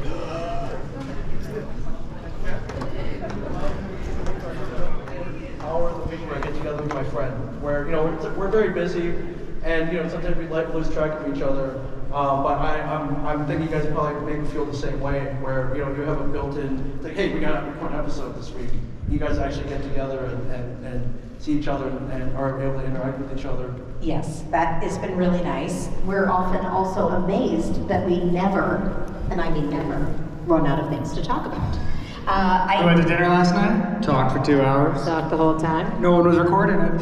Yeah, it's just, and we'll sometimes get on the computers and we start our Zooms and we're chatting and chatting and chatting, and then we go, we haven't hit record, and we should record some of this. Like, yeah, we find ourselves endlessly fascinating. Yeah, you don't lose that gold in the beginning. I always say if you start talking, like save it for the podcast. You never want to read. That's one thing that has actually changed in our relationship. Is there are times where we'll be having just a normal conversation. We'll be like, save it. We need to talk. We'll talk about this on the podcast. It's like, but we're talking about it now at Friendlies. Like, come on. So yeah, we it's been interesting though, because the thing we've talked about before as well is we'll go a week or two sometimes without recording, and then we'll get on and be like, I missed you guys. I missed seeing you. So yeah, I figured with all the time we spend together, we get sick of each other at some point, but we're not there yet. No, not yet. No, and I love you guys. You guys described every detail from what it was like being tutored on set in the early days.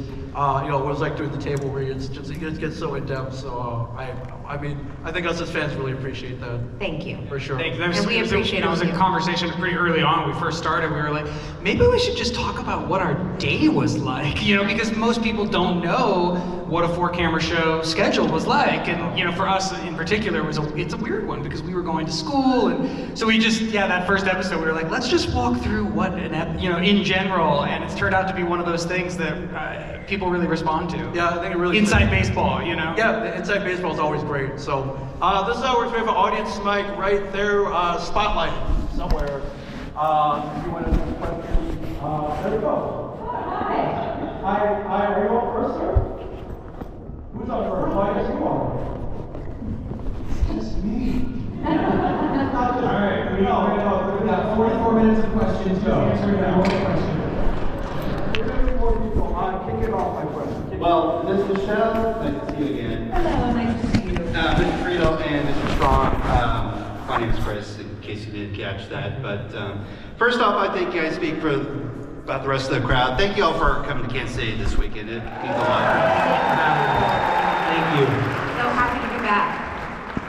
So, a year ago, this is familiar because I mentioned to you, Danielle, that met Bill and Bonnie last year, and I asked Bill a related question to what I'm going to ask now is, was there a lesson from Mr. Feeney or even Bill outside of what we've seen in the show that stuck out to you, that resonated with you, and so on and so forth?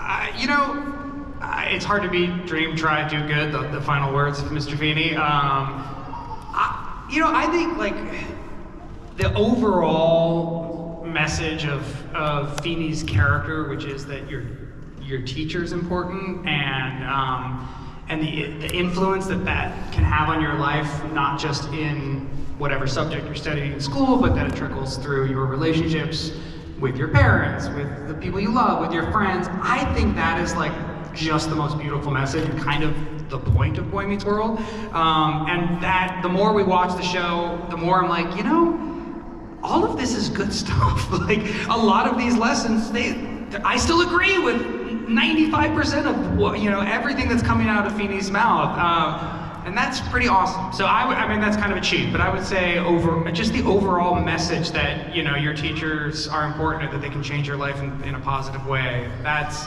stayed with me. I think, the way Bill treated us when we were kids was very much like, you are not a kid, you're a fellow actor. We are on an equal playing field when we're on the set. When we both have scripts in our hands, it means we are equals. And in a kind of, he didn't ever give us acting lessons or teach down to us. He really observed us and let us be kids. And sometimes I think his eyes were rolling back into his head, like, oh, these children. But he didn't ever scold us for it. He let us be kids. And one of the things that I've really loved about Mr. Feeney on the show is seeing the way he knows everything about all the characters, all the people that he loves. He's paying attention and he's absorbing what's going on in their life, even if he's not explicitly stating that he's aware of it. And so when a character comes to him with something, he's already all caught up. He doesn't need to say, well, then start from the beginning. He just knows. And so I have taken that for myself as being a lesson for how I want to be with the people that I care about in my life. I would like, whether you are an adult or a child, I want to have been paying attention enough to your life that if you need something, you don't have to catch me up. I already know. There was one specific time where he looked at me and he went, Will, stay out of my dressing room. And it always stuck with me, because he would hit after a while. It was, I always tell people that, because people ask this question a lot, what kind of wisdom did he impart? What he taught, I'll just speak for myself, what he taught me more than anything else was by example. He's a very old school actor. So if your call time is 8 o'clock, you're there at 7. You knew your lines. You hit your mark. You were a professional. It didn't matter what age you were. So he really taught me how to be a pro, how to go at, we've all worked with people that will show up a half hour late or 45 minutes late. Maybe they didn't read the script. And that didn't fly with him. So that's something that always stuck with me, was just the professionalism behind the craft. And that's what I took from him more than anything else. Wonder. And Will, you got some cool lighting going on with your face, by the way. I have cool lighting going on with my face? Sweet. Yeah. Planet Comicon Blue, my friends. This is great. Thank you so much. Thank you very much. Hello, how are you? I'm good. Right into the microphone, your question. What was the hardest topic in the whole entire series of Boy Meets World? The hardest topic? You mean, I just would like some clarification. You mean for us to play, or? Yeah, to clarify for the audience. I know one that I had trouble with that I know that you and I talked about. They did an episode later in the season, and they called us into the office, Danielle and I into the office, because they wanted to write an episode about how our characters, which means us, had gained weight. And that was, we both put on smiles and, hey, that's gonna be really, as long as it's funny, that's gonna be great. And I think both of us died a little bit inside. So that was certainly tough for me. Yes, that was a hard storyline for sure. Thank you. Thank you. I don't know if I have one. Really? I wondered if any You were of an the drinking alcoholic for an episode. I know, I wondered if any of the drinking, that was fine, totally easy for you. I said you were an alcoholic for an episode. Well, that was fun to play. That was like it was a fun acting challenge. Like that's the thing, all the things that were tough were actually I was excited about. Yeah. The drama and, I would look at it and be like, all right. Yeah, so I don't know. Is there a reason Grumpy you is said best. all right like Matthew McConaughey? All right. I look at him and go, all right. All right. That's a good attitude. That wasn't tough. That was fun. Yeah. Yeah. How are you? I just wanted to say, like, Right into the mic. Yeah. Just want to say, you guys have been a huge part of my childhood Aw. and learning a lot of lessons. But my best friend and myself were wanting to start a podcast sometime. What is your advice to give? Oh. We have so much advice. So where do you want us to start? Wow, You already have a concept. we have a. Do you have a topic that you know you want to do? Yes. Okay, great. I would say one of the main things that I didn't quite realize is consistency. Releasing as many episodes on a regular basis. I did a podcast for 10 years called Literary Disco, still out there, check it out if you like books. And we would only release like once every 2 weeks, maybe every 3 weeks. And you just never built up an audience. What you realize is that what people respond to the most is consistency. And they don't even really, I mean, obviously people care about us talking about Boy Meets World, but mostly after a while, your listeners really just kind of like being with you, you know, having you in their ear and like feeling like they're a part of this friendship or this group of this conversation. So just consistency is like is one of the main things. Like just always releasing something because people they want to be on this journey with you. They want to be along, you know, on the ride. I also think not self-editing as you go. Like really, truly just have natural flow of conversation. And if after the fact you think, you know, I don't like the way that came across, or I don't like you can always go back and edit it. But if as you're going, you're in your head thinking about how is this going to be taken? How is this going to be perceived?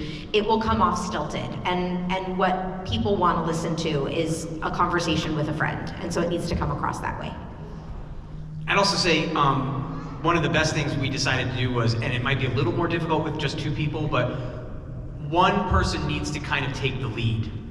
If it's 2 people going back and forth, you can be yelling over each other. One of the smartest things Ryder and I ever did was get together by ourselves and appoint Danielle the leader. She didn't find out about that till later, but we were like, Danielle should be in charge of doing most of the work, as far as we're concerned. Research. But no, I mean, but it's that you elect the person that can get, you know, Danielle will pull us back on topic. She'll get us back on track. She'll read the cast list. You know, it's certain things where if everybody's in charge, then you just get people yelling over each other. So having one person who's kind of like, I'll sit lead, and then we'll go from there is actually more important than you think it would be. Hey, it's worked over 100 episodes. Yeah. It's worked. And the consistency is very important. Imagine if Boy Meets World didn't air every week. Yeah. You probably wouldn't have watched it as much as you did. So, the other piece of advice, just start. Just do it. Yeah. Absolutely. It's pretty amazing. Hello. Your question? Hello. Right into the microphone. My name is Friedle. My YouTube user is Streamer100 on YouTube, and also on TikTok it is StreamerYT. So my question is for all of you: what is your most favorite memory on filming Boy Meets World, and also the most favorite memory on filming Girl Meets World with Sabrina Carpenter and Rowan Blanchard? Most vivid memory from Boy Meets World. Vivid is the question or favorite? Favorite memory. Favorite. Okay. That's tough. There's so many. Gosh, there's so many. Yeah, I mean, I think my favorite memories are not necessarily about the particular episodes. I think my favorite memories are the rituals right before the live studio audience. Yeah. My favorite memories of us as a group, of the entire cast, were always the moments where all of our adrenaline was high. We were we had worked hard together as a team throughout the week along with the crew to get to this place where now an audience of people were there and they were ready to watch us perform. And everyone's adrenaline is high, you feel close to everybody, you really feel like you've built something as a team and you're ready to go out and do this thing you love more than anything. And when I think of the show and I think of what my favorite memories, it's always those moments of us looking at each other like, we can do this, let's go. So that's, I think, overall my favorite memory. another big one that's apropos to this weekend is our Scream episode. We had so much fun filming that. Yeah, to the point that it was impossible to get through the night. Yeah, so that was a big reason that was so fun, was because the whole cast was together. You know, often if you look at the show, we're split into pairs or groups of 3. So like Will and I never get to work together because he and Jack are off in their storyline, and me and Corey and Danielle are, you know, like it was always sort of split up, and that's one of the few where we were all together for the entire episode. And so as a cast, it's so memorable because it was really fun. With Girl Meets World, my brother and I directed an episode where we went to the rodeo, and it was such an insane shoot day. We had to shoot like 20 pages of exterior, which with a interior multi-camera crew is a lot to ask. And we had to do a stunt with a real, and we were like halfway through the day and it started raining on us. So it was like one of those insane jobs, and yet we came through it, and it was such an accomplishment. So that's one of my favorite memories from Girl Meets World. I'll take those 2 for Boy Meets World.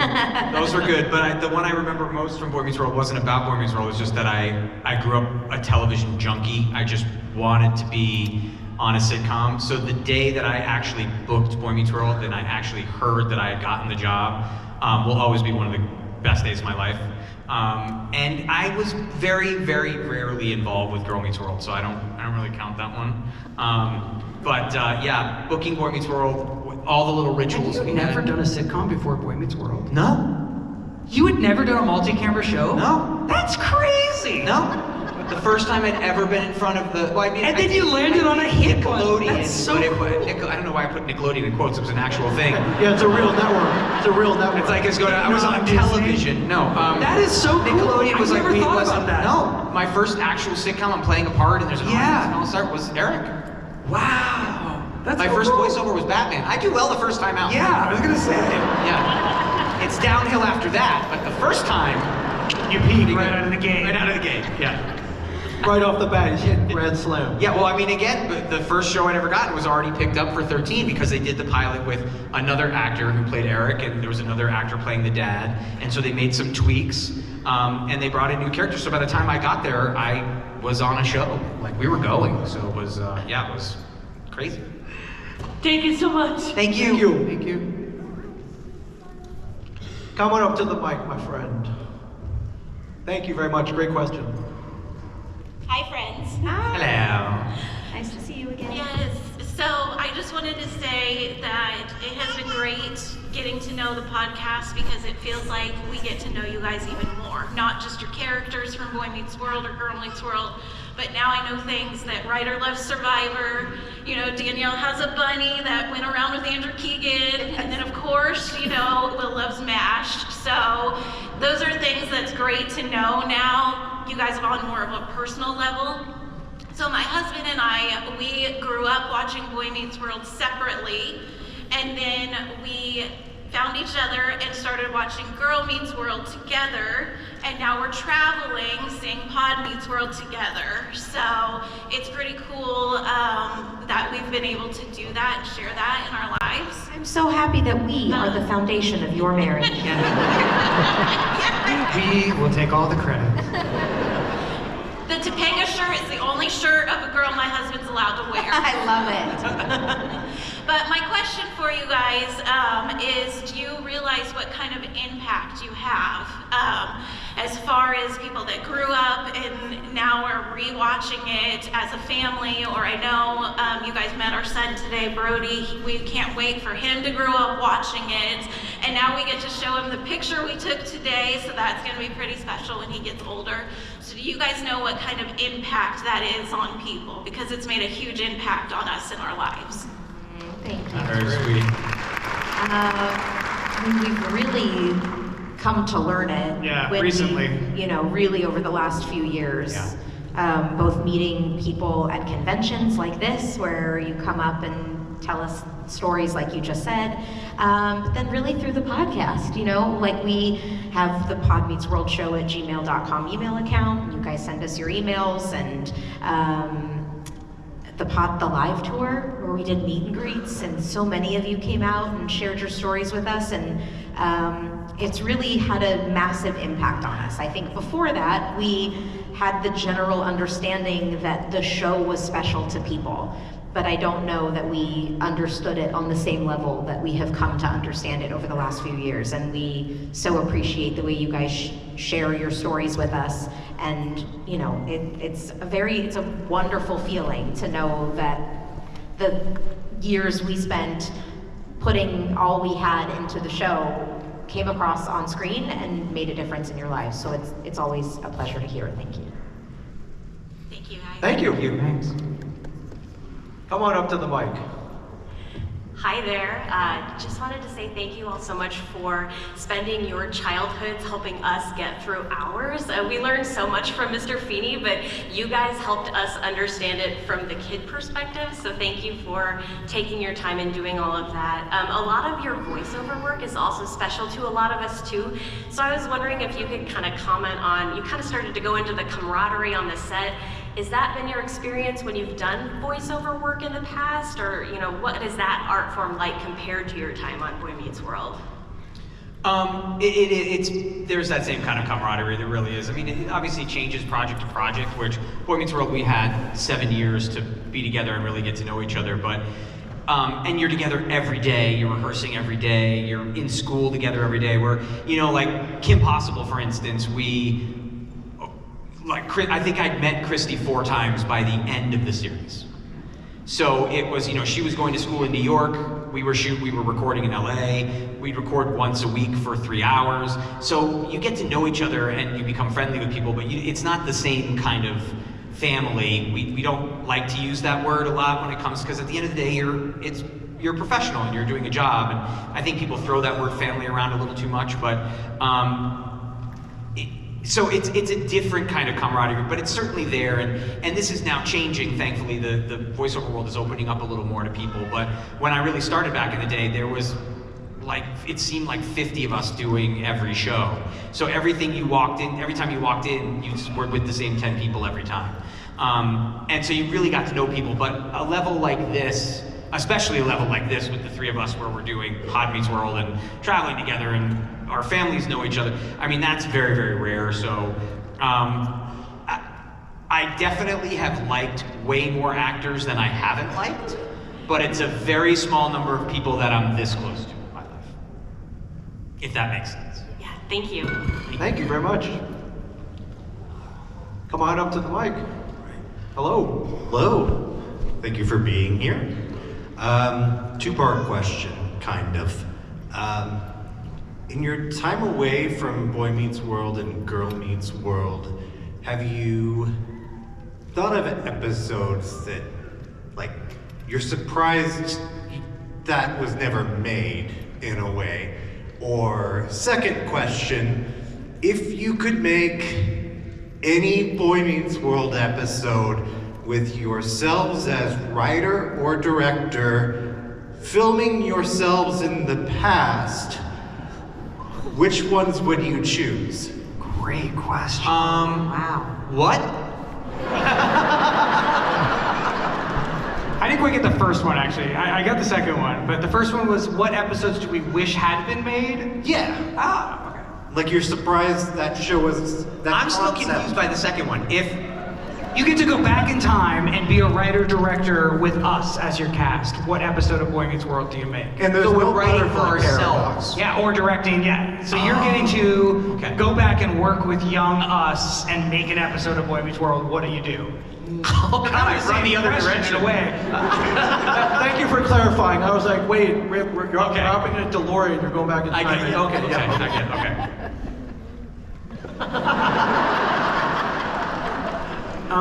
What do you wish they made? That's basically it. What do you wish they made and what way? I just would, like, I think going back, I would do every year we should have done like the Scream episode, like an episode where we like either spoofed a genre of a movie, you know, like we just kind of, if we were more like Community, where we just have like a one-off crazy episode every season where we could all work together, that would have been really fun. News Radio did that too, just a weird random. Yes, and so that's what I would go back and do, is like give us all a chance. I guess we kind of did, now that I say it. You know, like wrestling episodes, the time travel episodes. The 50s, a lot. And Mr. Bobby over here, when you watch those episodes, you're like, what is this? Yeah.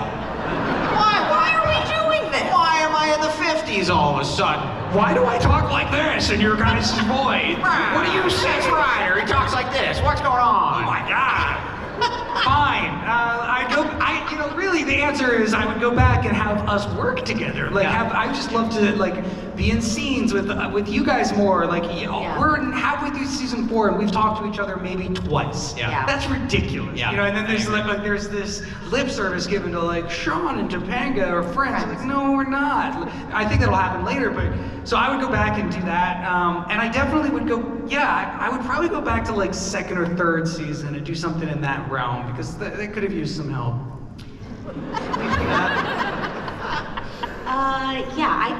I think season 1 Topanga was so well defined. Yeah. You knew exactly who she was, and she was quirky and offbeat and unique.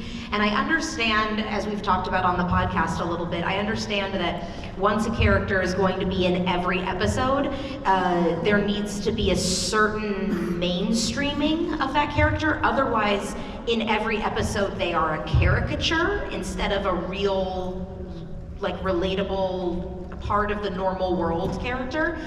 But I feel like after that first season, there really wasn't a whole lot of character development for Topanga outside of the fact that she was Corey's girlfriend and that Corey loved her.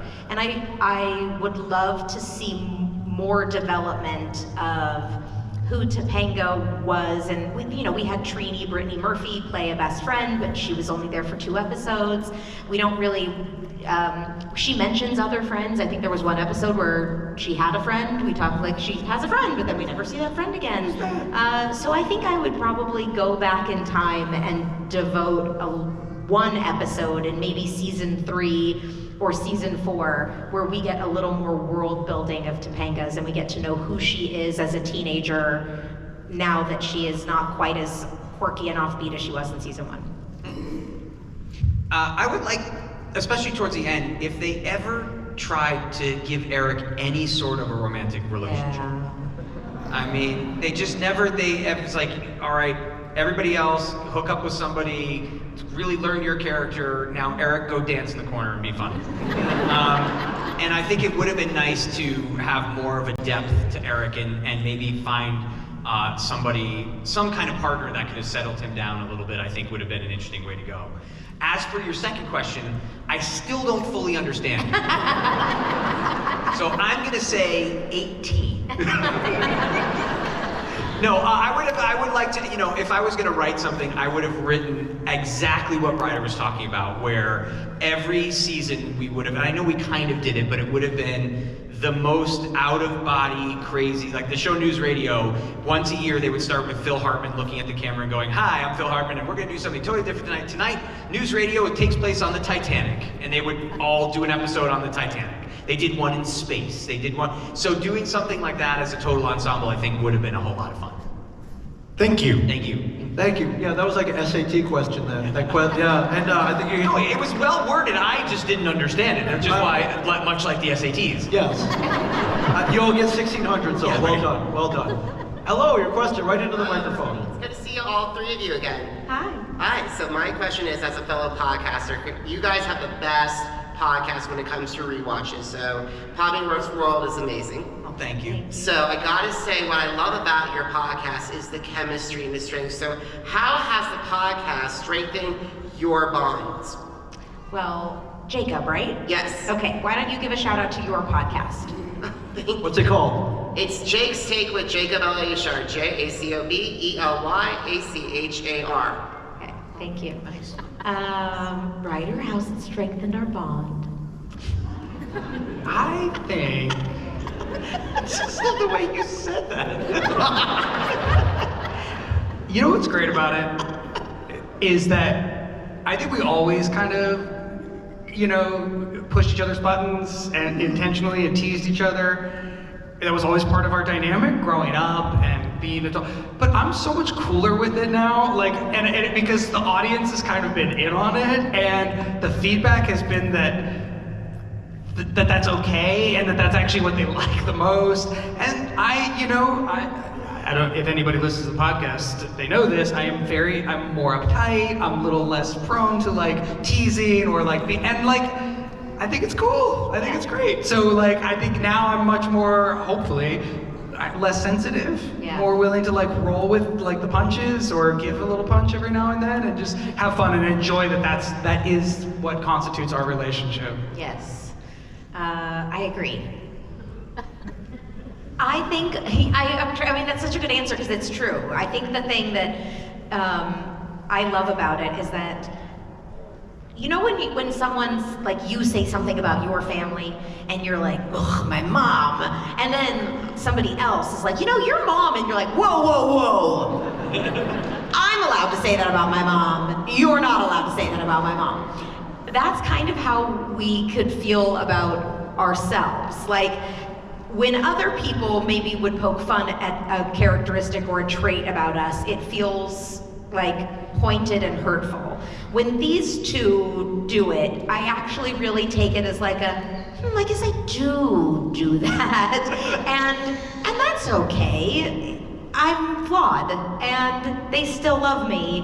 And if anything, it helps me love myself with all my flaws, because it has just given me a self-acceptance, knowing that they see me for who I really am and are still in my corner. And so that has made, and I think that also comes through. The love we have for each other, everyone can feel. And I hope you guys feel that we have it for you as well. Definitely. It really has helped point out Danielle's flaws.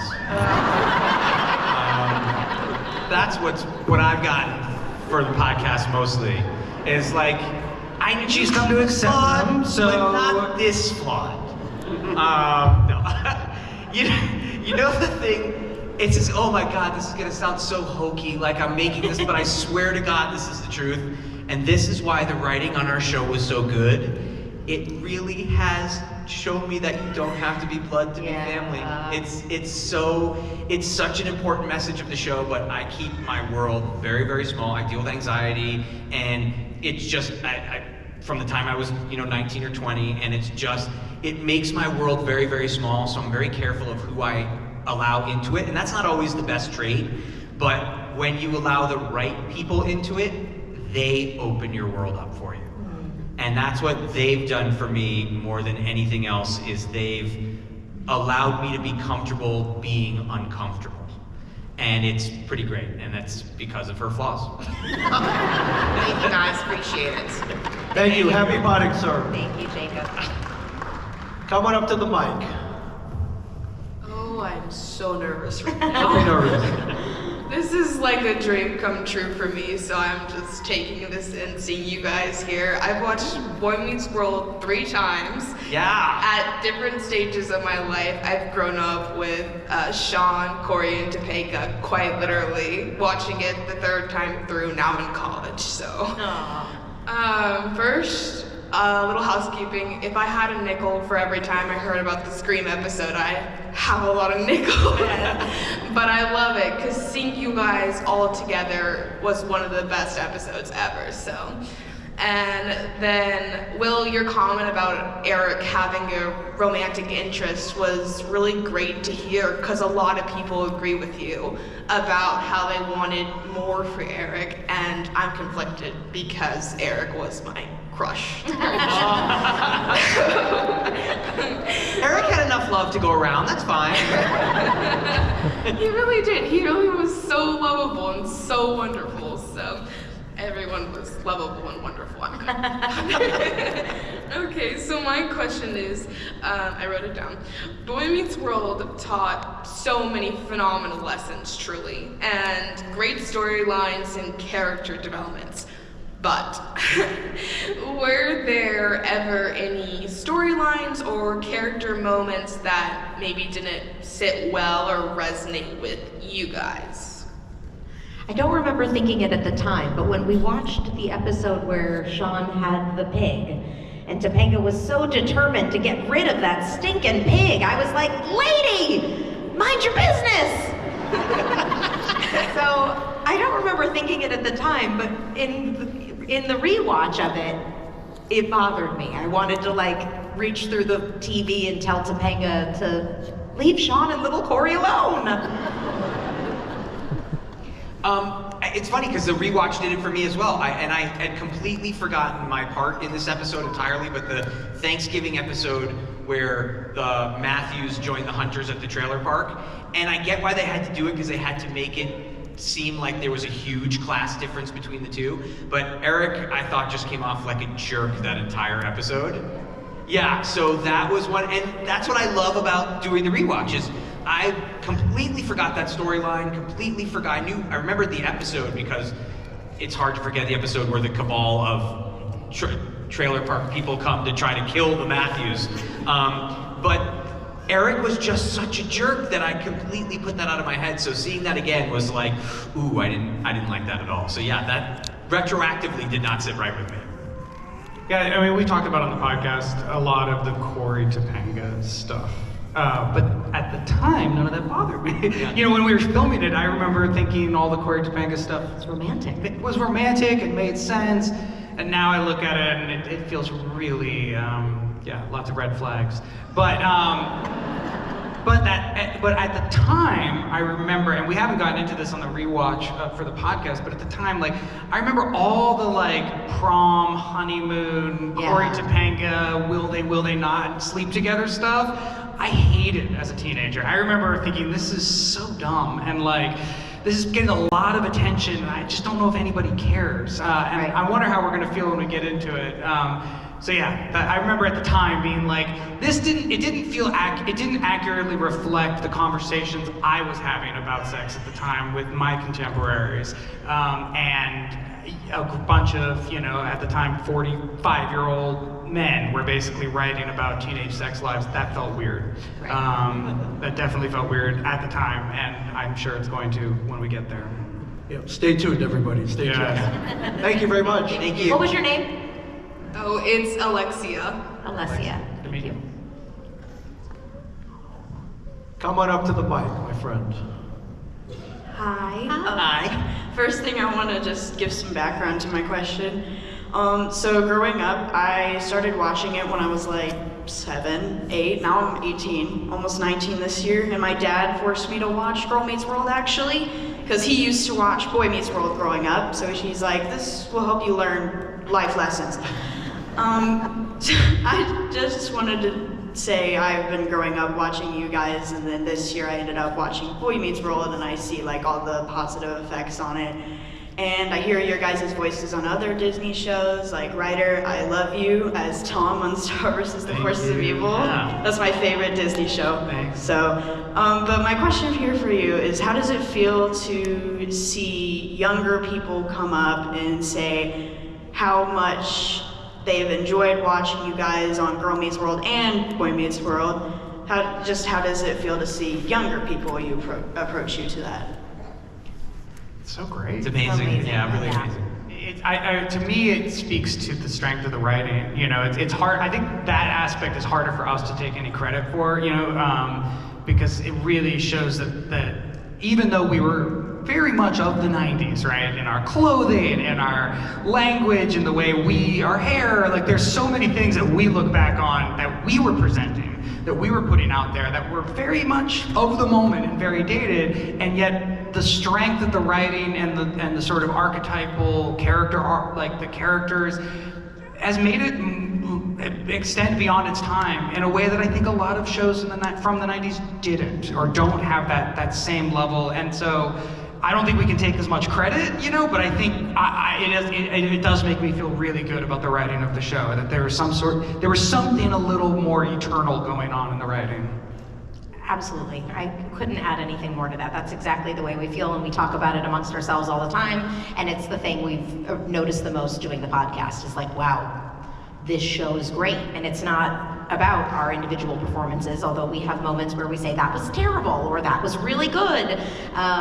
But the writing, it's the thing that's made it last and speak to generation after generation after generation. And, you know, I mean, though people ask us like, oh, when people come up, like, what would you say the average age of your fans are? It's like, honestly, from like 22 to 46, and then sometimes even 6, 7, 12, you know, like and that's because the show can speak to you no matter which age you are. Thank Yes. you. Thank you. Come on up. Hi, I'm Noah, and I'm just wondering if Eric can do the Feeny call. I'm sorry, I get asked to do the Feeny call, but I don't do it anymore. I'm so sorry. A number of reasons. One, I gave it to the girls on Girl Meets World, but I gave it to them because it was kind of taken from me by the producers without really asking. So because of that, I passed it on to them, and they do it from now on. But I appreciate it. Sorry. And I just hurt one of the younger generation of people that watch our show. There you go. That was your chance, Will. Passed on. Live and learn. Hi, so my question, so I grew up watching you guys, and then now my daughter is starting to watch Girl Meets World, and she's very much a Topanga and a Riley. So what would you say to the Topangas and the Rileys of the world? To the Topangas and the Rileys, I would say no matter what, don't change. Like, just continue on the path that you're on, and even if you feel like an outlier, eventually the thing that makes you different is going to be the things that other people eventually love and appreciate the most about you and wish that they had. So just stay true to who you are. Thank you. Excellent advice. Thank you very much. She's dressed like Topanga with the red lipstick on. She's her in one face. Topanga. Do you still remember the dance? Of course. Of course. Use a mirror, babe. I was wondering what your favorite location that you filmed on during the show was. Like, I know you went to Disney World and some other places. He's so hurt he didn't get to go to Disney World. Still upset about it. Looked like it was fun. So Will, is your favorite location the backlot, or no, you went to... Singled out. They did send me to Lake Placid in 9-degree weather to skate with You Nancy had a lot of Kerrigan. fun. That was You fun. had fun. I had fun. I got to skate with Nancy Kerrigan. I left 3 toes there, but I had fun. That's way better than Disney World, where you can ride the rides all the time by yourself. I feel like there's an answer I'm not... I'll get over it eventually. It's only been 30 I know, years. but I'm like, did we really shoot in too many places? We didn't. Well, you got to do the yogurt cup episode. Right. That's right. I did get to go to Griffith Park, which is 20 minutes from the studio in Los Angeles. You're right, Ryder. That's true. I often overlook that.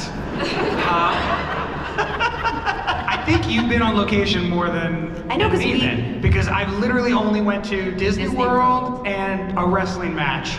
With We only went to Disney World in Paris. You were at that Wendy's at one time. So those are the only 2, and yeah, the wrestling match was really, really awful. We never. I wonder if I think we're one of the few shows, especially one of the few quote-unquote family shows that went as long as we did, that did not do a big vacation episode. Hawaii, Australia. They went to Australia on Modern Family. Like, every one of these shows eventually goes somewhere, and we never had that. Just Disney World. Sorry, Will. Disney World was great. It was super fun. We had the run of the back lot. All of us had, VIP guest relations cast members in their vests, their plaid vests, taking us to the front of any line of any ride we wanted to. It was pretty great. Not gonna lie. There's Hollywood this awesome Tower of porta Terror potty. like 14 times, just as many times as we wanted. Yeah. We had this porta potty at Griffith Park. It was almost not broken. It was great. A lot of fun. Thank you. I love your outfit. Thank you. Yeah, it was right by the horses at Travel Town and Griffith Right, Park. yeah, great. The pony rides. We gotta go back and do a vacation episode. Yeah, your own trip to Hawaii where you find a magical idol that causes That was a great episode of the Brady Bunch. Yes, it was. Your question. Hi there. I I grew up watching Boy Meets World and met my husband who also grew up watching Boy Meets World. And then we accumulated the box sets and watched it all through dating and marriage, and we still wind down at night with our box sets because they're grainier than the Disney Plus versions and feel better when you watch it. That's so cool. And so you guys are our comfort show, and I'm wondering what your comfort show is. Will, I might be able to guess. Yeah. But You guys want to say mine? MASH. as well. Do I have a comfort show? Isn't your comfort show shutting off the TV? I know. You know, I didn't watch TV much as a kid, which nobody likes that person who says that, so I'm sorry to be that person. But I didn't I like watch that person. I know you are. Hey, I'm that person. I don't have a TV. Great. You got Ryder liking you. Nice. That's always when you're like, ooh. Yeah, I didn't watch a ton of TV as a kid. Or even now as an adult, what your comfort show is. Even as a little kid, did you ever have anything? Cartoons? Sesame Street. I did Okay, watch here you go. Sesame Street. Sesame Street. And so yeah, it was really fun when I had children, and then I was like, I'm gonna put Sesame Street on for you, and then they didn't care about Sesame Street, and so that was disappointing. I don't know. I like the idea of a comfort show. I guess you know what I would say? I did as an adult watch all of The Office and all of Parks and Rec. And either one of those shows, if they are on, it's my feeling of like, I don't watch that enough. I should watch that again. So those are probably my two. Ryder, do you have a comfort album? No, Comic seriously. Rose? Was there something you would put on at night to go to sleep? Well, you know, what I do, I listen to podcasts and audiobooks. That's like really what I do. And so, like, the podcast that I listen to is Hello from the Magic Tavern, which is like this improv fantasy thing that I just love. And I fall asleep to that every night. Or when so I love that. But you know, I've actually, with my son, when he was little, we started watching Octonauts. And I find Octonauts to be the most soothing, pleasant, yet still educational. I love it. And that just like, and my son still loves it. He's 9, but if a new Octonaut season came out, we would be like right there. So Octonauts is pretty comforting. I feel that way about Bluey. Oh Bluey. Gosh, I love Bluey. Yeah. Wackadoo. Thank you. Thank you. We're gonna take one more. So whoever's coming up next, anybody? All right, it's all you, my friend. That is the best child cosplay I've ever seen. How old are you? 7. Hi. Wait, I mean 8. You're 8. What's your The name? years go by fast, don't they? Okay. My question is, like, how did it felt like when you didn't go to Disneyland? How did it feel? Well, what did it feel like when they told you you're not going? First of all, your comic timing is impeccable. Incredible. You're a little genius. So brilliant. Thing I'm gonna remember this entire weekend is that moment right there, more than anything else. They also told you Stacy Keenan was going to be there, and Yes. you had really wanted to meet Stacy Keenan. Yeah. And then they said she will be at Disney World, and you will not. What did that feel I think I also put on some weight that week. Oh, really? You ate your feelings? You know what it felt like? It felt like while I was horribly disappointed, I knew that I had to keep going because the strongest actor had to stay back and anchor the show while the not necessary actors went and rode some rides. So, It's a valid point. yeah. Great question, though. Excellent question. That was awesome. Excellent question. We're gonna end on that. I'm gonna start the GoFundMe to send you to Disney World. Ryder, Will, Daniel, thank you guys so much. You guys will be at your tables all weekend, so go see them, experience. Thank you guys. Thank you, everyone. And thank you guys so much. Thank you guys so much. Give it up for Will, Ryder, and Danielle. guys are amazing. Thank you guys. We got 2.5 more days left of this. I'll see you out there. Have fun at Planet Comicon, everyone.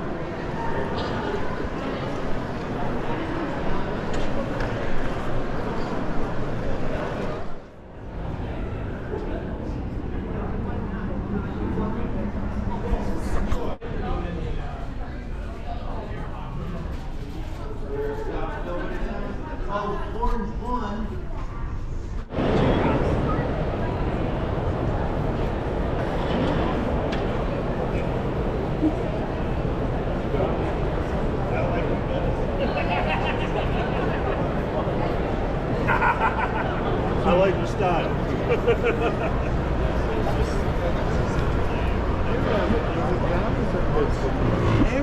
Hi, are you still doing signatures? Sorry? Are you still doing autographs? Yep. Oh, appreciate it.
Sorry about that. Ready? Yeah, appreciate it. I enjoyed your panel too. I came in kind of late, but I enjoyed what I heard, so appreciate it. Did you want this personalized at all, or just just standard. Yeah, it's fine.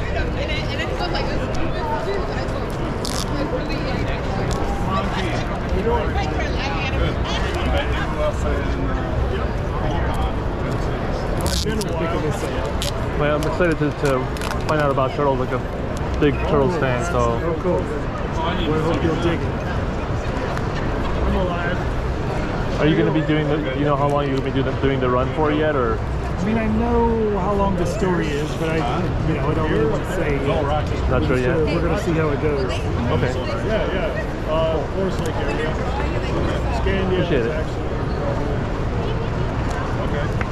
But according to thank you, man. Thanks for reading. No, I appreciate it. Thank you for showing up and all that. So, yeah, I hear you're also going to be in Dallas.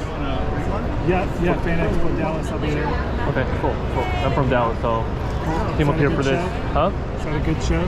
Yeah, having a good show so far. Mainly, I saw a lot of people I liked, like you, Mark Waid, Eastman is coming, so just really I drove up here. But I'm glad that you're coming to Dallas. So I don't have to. Yeah, I'm excited. I've never been to a show in Texas before. Yeah. Yeah, but I hope do you know if the comic's going to be out by then, your Turtles issues? I think it's June. No. Turtles #1 comes out in July. Oh, okay. It's like an alpha issue that comes out sometime in June. Okay. I don't know what day. Okay. Maybe. Yeah, hopefully. Yeah, cross fingers, right? Well, I appreciate it. Thank you. Nice meeting you. Thank you.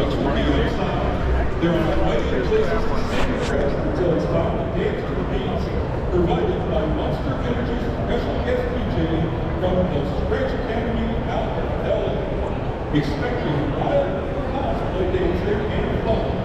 At 10 p.m. the reserved annual Masquerade Parade across the stage.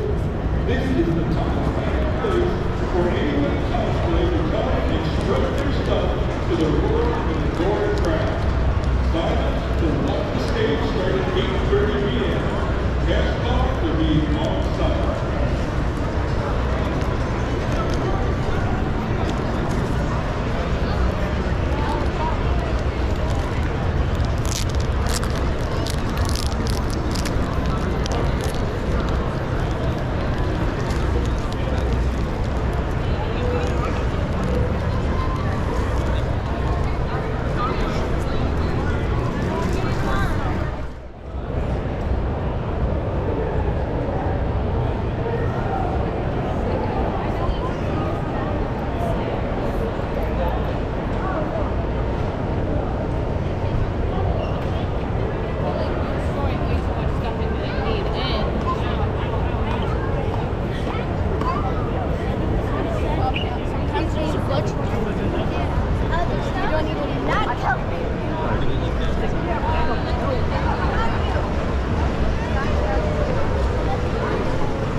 way on Sunday. Oh, I'm good, thank you.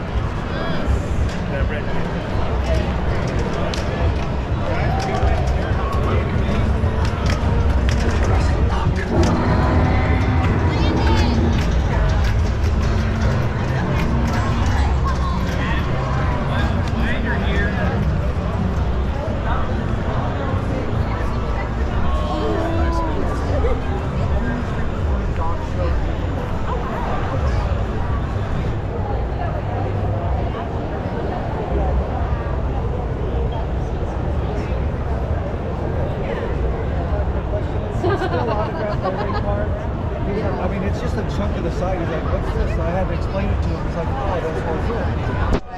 So yeah. That's the Lego cool. sign. Joe had his Thor hammer signed last by somebody. Oh yeah, yeah. Yeah. At the. He has something else. I don't know. This is an actual and they looked at Adam Savage signed somebody's and they designed it themselves. I have that one. I haven't seen. I was trying to tell Corey about that. I don't remember when it was. Somebody did the 60. Great stuff. Yeah. He had that one.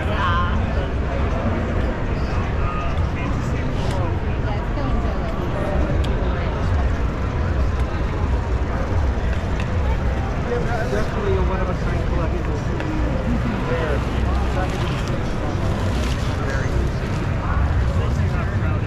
That's so cool. And I was like, are they standing up or what's going on here? Right here in factory. Crowd interaction. So I said, some people ask really dumb questions.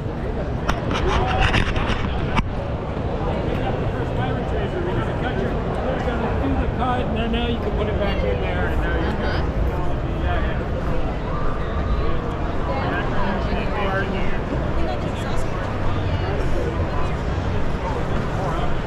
Give me your wallet.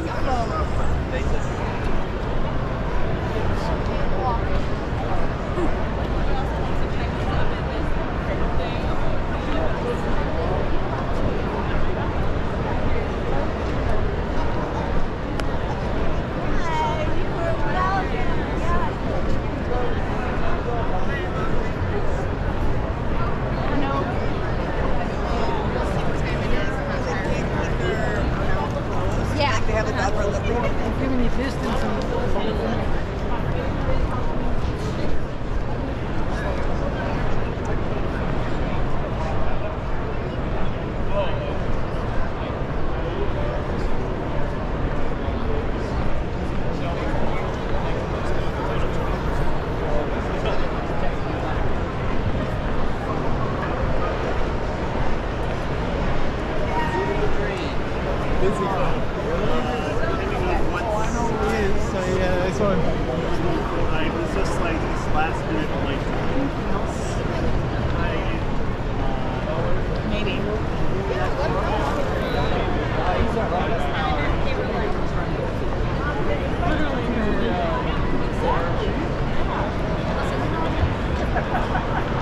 maybe a ride home if you're lucky. Keeps it up, I don't know, we'll see.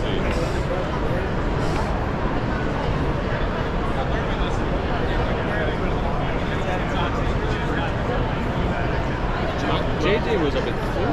What's up with early rising? Went for breakfast, picked Leo up at 7, started heading down here. Man, you guys know how to live. Are you signing anything? Yeah, sure. I guess I'm just working on some sketches. Oh, here. okay. How much is it? 5 a signature. Oh, okay. Do you take card? What? You take card? No, sorry, just cash. Oh, okay. You guys are here tomorrow? Our ATM's over by those escalators, I think. Oh, okay. I'll be right back. Yeah, thanks. Yeah, come on back. Yep, appreciate it. I want to go. I just want to go and sleep.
Yeah, I did. It was good. I appreciate it. Just one. What did you want? A couple signatures. Oh yeah, how many? Let me make sure.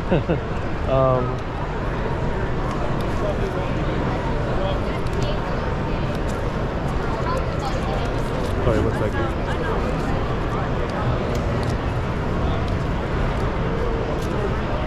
Just two. These two. Alright, so then $10, please. Sure.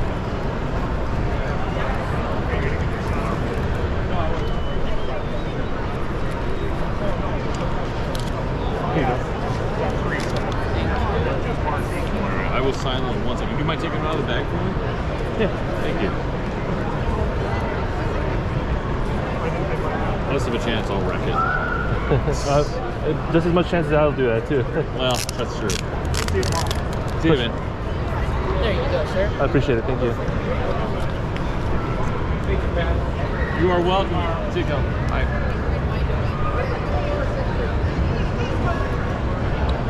While you're waiting, would you like a free sticker? Yeah, sure. All you gotta do is roll the die, and whatever two show up, you can choose one. But if you get two of these, then you will get a free terrible drawing by Pat. Free terrible sketch. Okay, cool. So what? Right here? Yep. Yeah, just give him a roll. Boom. Oh, cool. Just ask him which one do you want. Yeah. I like this. I like this one right here. If you have it. All right. Do with the guitar. There you go, Cool. sir. Thank you, man. Appreciate it. All right, thanks. We're waiting. Hey there, can I help you? All right, I will sign those for you. There you go. Mind if I look at it? Yeah, sure. Oh. Hey guys, anything I can do for you? Thanks. Alright, let me know if you guys have any questions. That. Appreciate it. Do you do a lot of conventions? No. Not really? Okay. No, I live in Minnesota and I kind of travel in like a 300-mile radius. That's about it. Oh, gotcha. I like to come down here. I'm pretty Midwest, so Okay. Chicago sometimes. Yeah. That's about it. Okay. Yeah. Cool. I appreciate it. Hey, thanks for coming. Okay, I by. caught you there. Are all your I'm prints not on from this here. I'm side? from the south, so. Okay. Yeah. I like to get down south when I can. I just, There are. it's tricky, man. It's hard. Oh, it's okay. Yeah, like because there's this view. There's a bunch of people here that I, wanted to see. So like it was worth the drive up. So appreciate it. Yeah. I appreciate you making the trip. Thank you. What's your name? Chris. And we also Chris, have thank you. a Thank you. Green Thank you. Goblin and a Tarn.